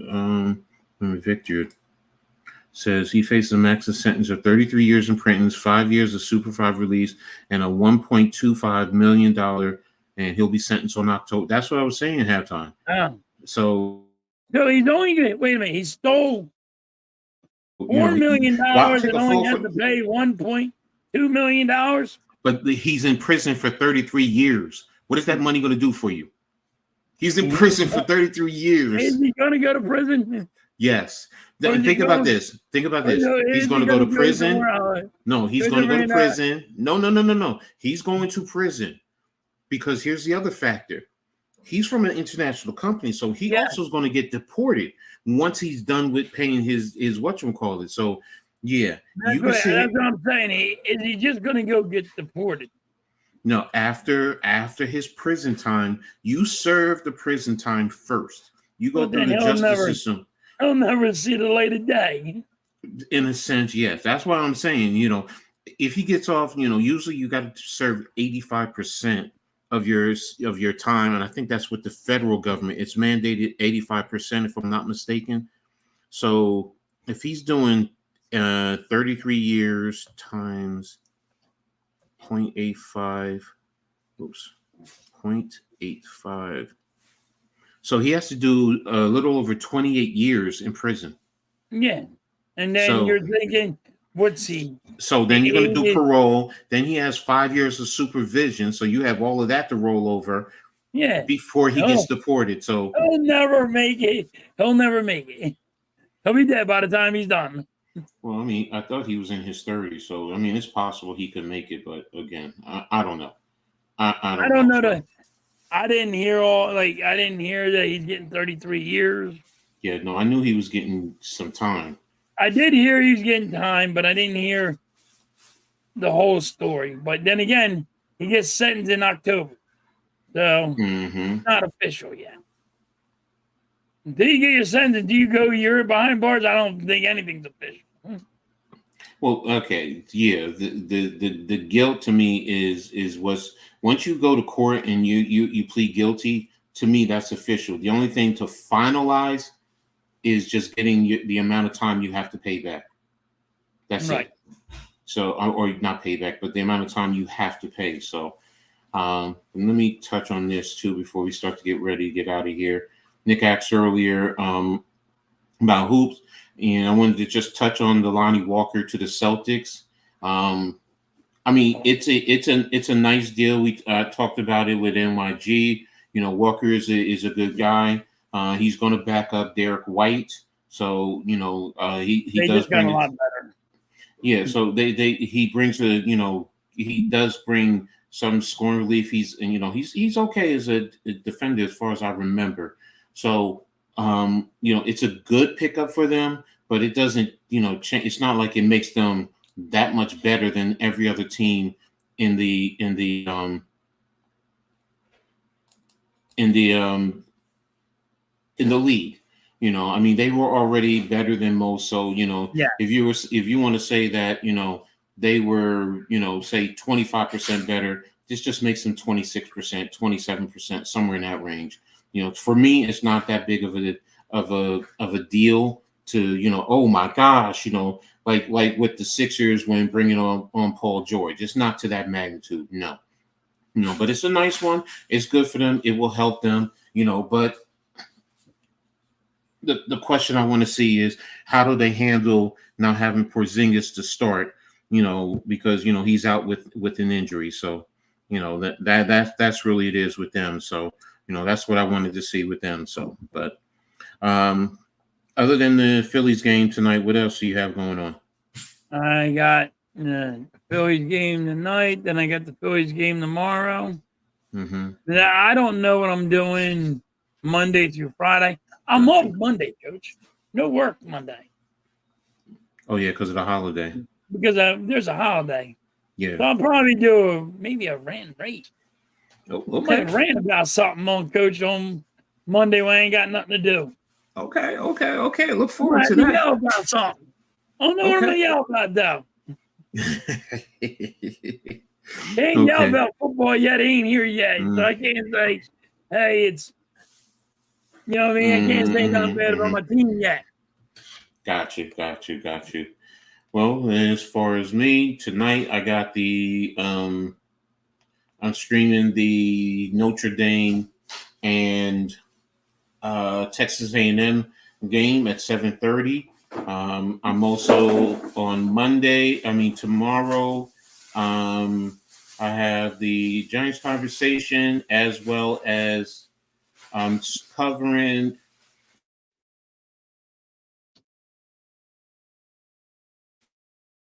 Gosh, you know it, Ed. You know it. LSU.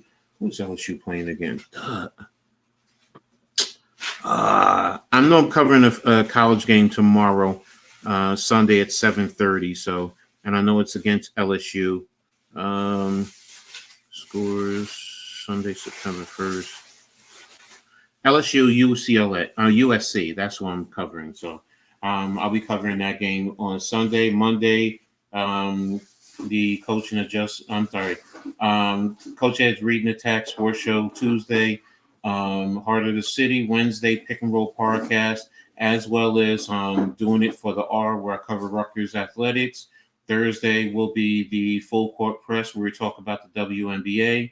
And then Friday will be another pick and roll, read and attack. And then next Saturday we'll be right back here. So, unless things change, we'll see. So, but that's pretty much it. So, thanks to everyone who's been here. I'm sorry, go ahead. Coach, I had a question for you. Yeah, what's up? So the Dallas Cowboys signed Cook. Mm-hmm. Do you think that is even going to be a good fit?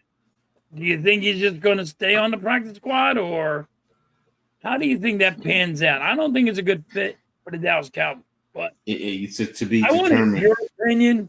I don't think he's going to show up. I don't think he's going to be that good. If you're looking for Cook that you had in Minnesota, then Right. no, you're not going to get that type of a back. Remember, he didn't do much with the Jets last year. And Didn't he have ended up- only like 200 yards, 300 yards or yeah, something? he had limited yards, and then he ended up, getting released because I think he asked for his release, and he didn't get picked up. If I don't believe he got picked up the rest of the year last year. So, but yeah, no, is it that big of a move? No. It's not the type of move that's like, oh my gosh, it puts them over the edge. They Right. have that dynamic running back now to go with CeeDee Lamb and with Dak Prescott. No, it's not that. So it's a nice pickup. It'll fit. He'll be a role player along with Elliott. That's pretty much it. So but it's not going to move the narrative with their offense and everything else. So. All right, So- that's what I thought, but I just didn't know. Yeah. So, but yeah, that's about it. I So. just wanted your opinion on that one. I didn't think it was that big, but Cowboy. I see Cowboy fans. They're like, "Oh man, he's going to be a great fit with Zeke and him." So I'm like, I don't see that. Not me either. Thank you, Grega. We try our best, but again, today was a great show. Really had a great time with talking I had fun. with you guys. So again, thank you, Grega, Victor, Damian, Alex from Big Blue in the Bronx, Nick, let's see who else, Star Wars. Let me see if I can get everyone. Screaming Jerry Lee, Mrs. Halftime, Colin. Who else? Who else am I missing? I know NYG was there earlier. Victor, K Bronze, Cabronze. I hope I'm saying your name right. Lou,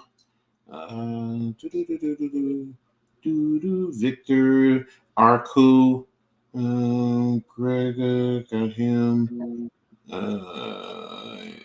me see. NYG, Mike Green, Dave Burns, Nightbot, Sixers fan 229. Did I get everybody? I'm missing somebody. I know I'm missing somebody. Okay, Ron. Blaze, I knew. Okay, Blaze, I knew I was missing somebody. Javi ATX, David Burns, Charles Adderley. That's it. I got everybody. Thanks to everyone for being here. Really appreciate you guys. Make sure you guys, if you haven't already done so, hit the like button. Subscribe to the Hardcore, to Halftime. Let's get him to 1,000. He needs 30 more. Coach Ed Glad needs. I'm actually at I'm 30. What am I? I'm at 362. So I'm at 38 away from 400. So let's get both of us over to our next goal. Let's get Coach up to 400. Yeah. So, let's do what we got to do to get us up there. Really appreciate that. So, but until the next show, want to thank everyone. Appreciate you all. And what do you always say when you get out of here halftime? Catch you guys on the rebound. There you go. Catch you guys on the rebound and make sure you turn it on and turn it up. Peace.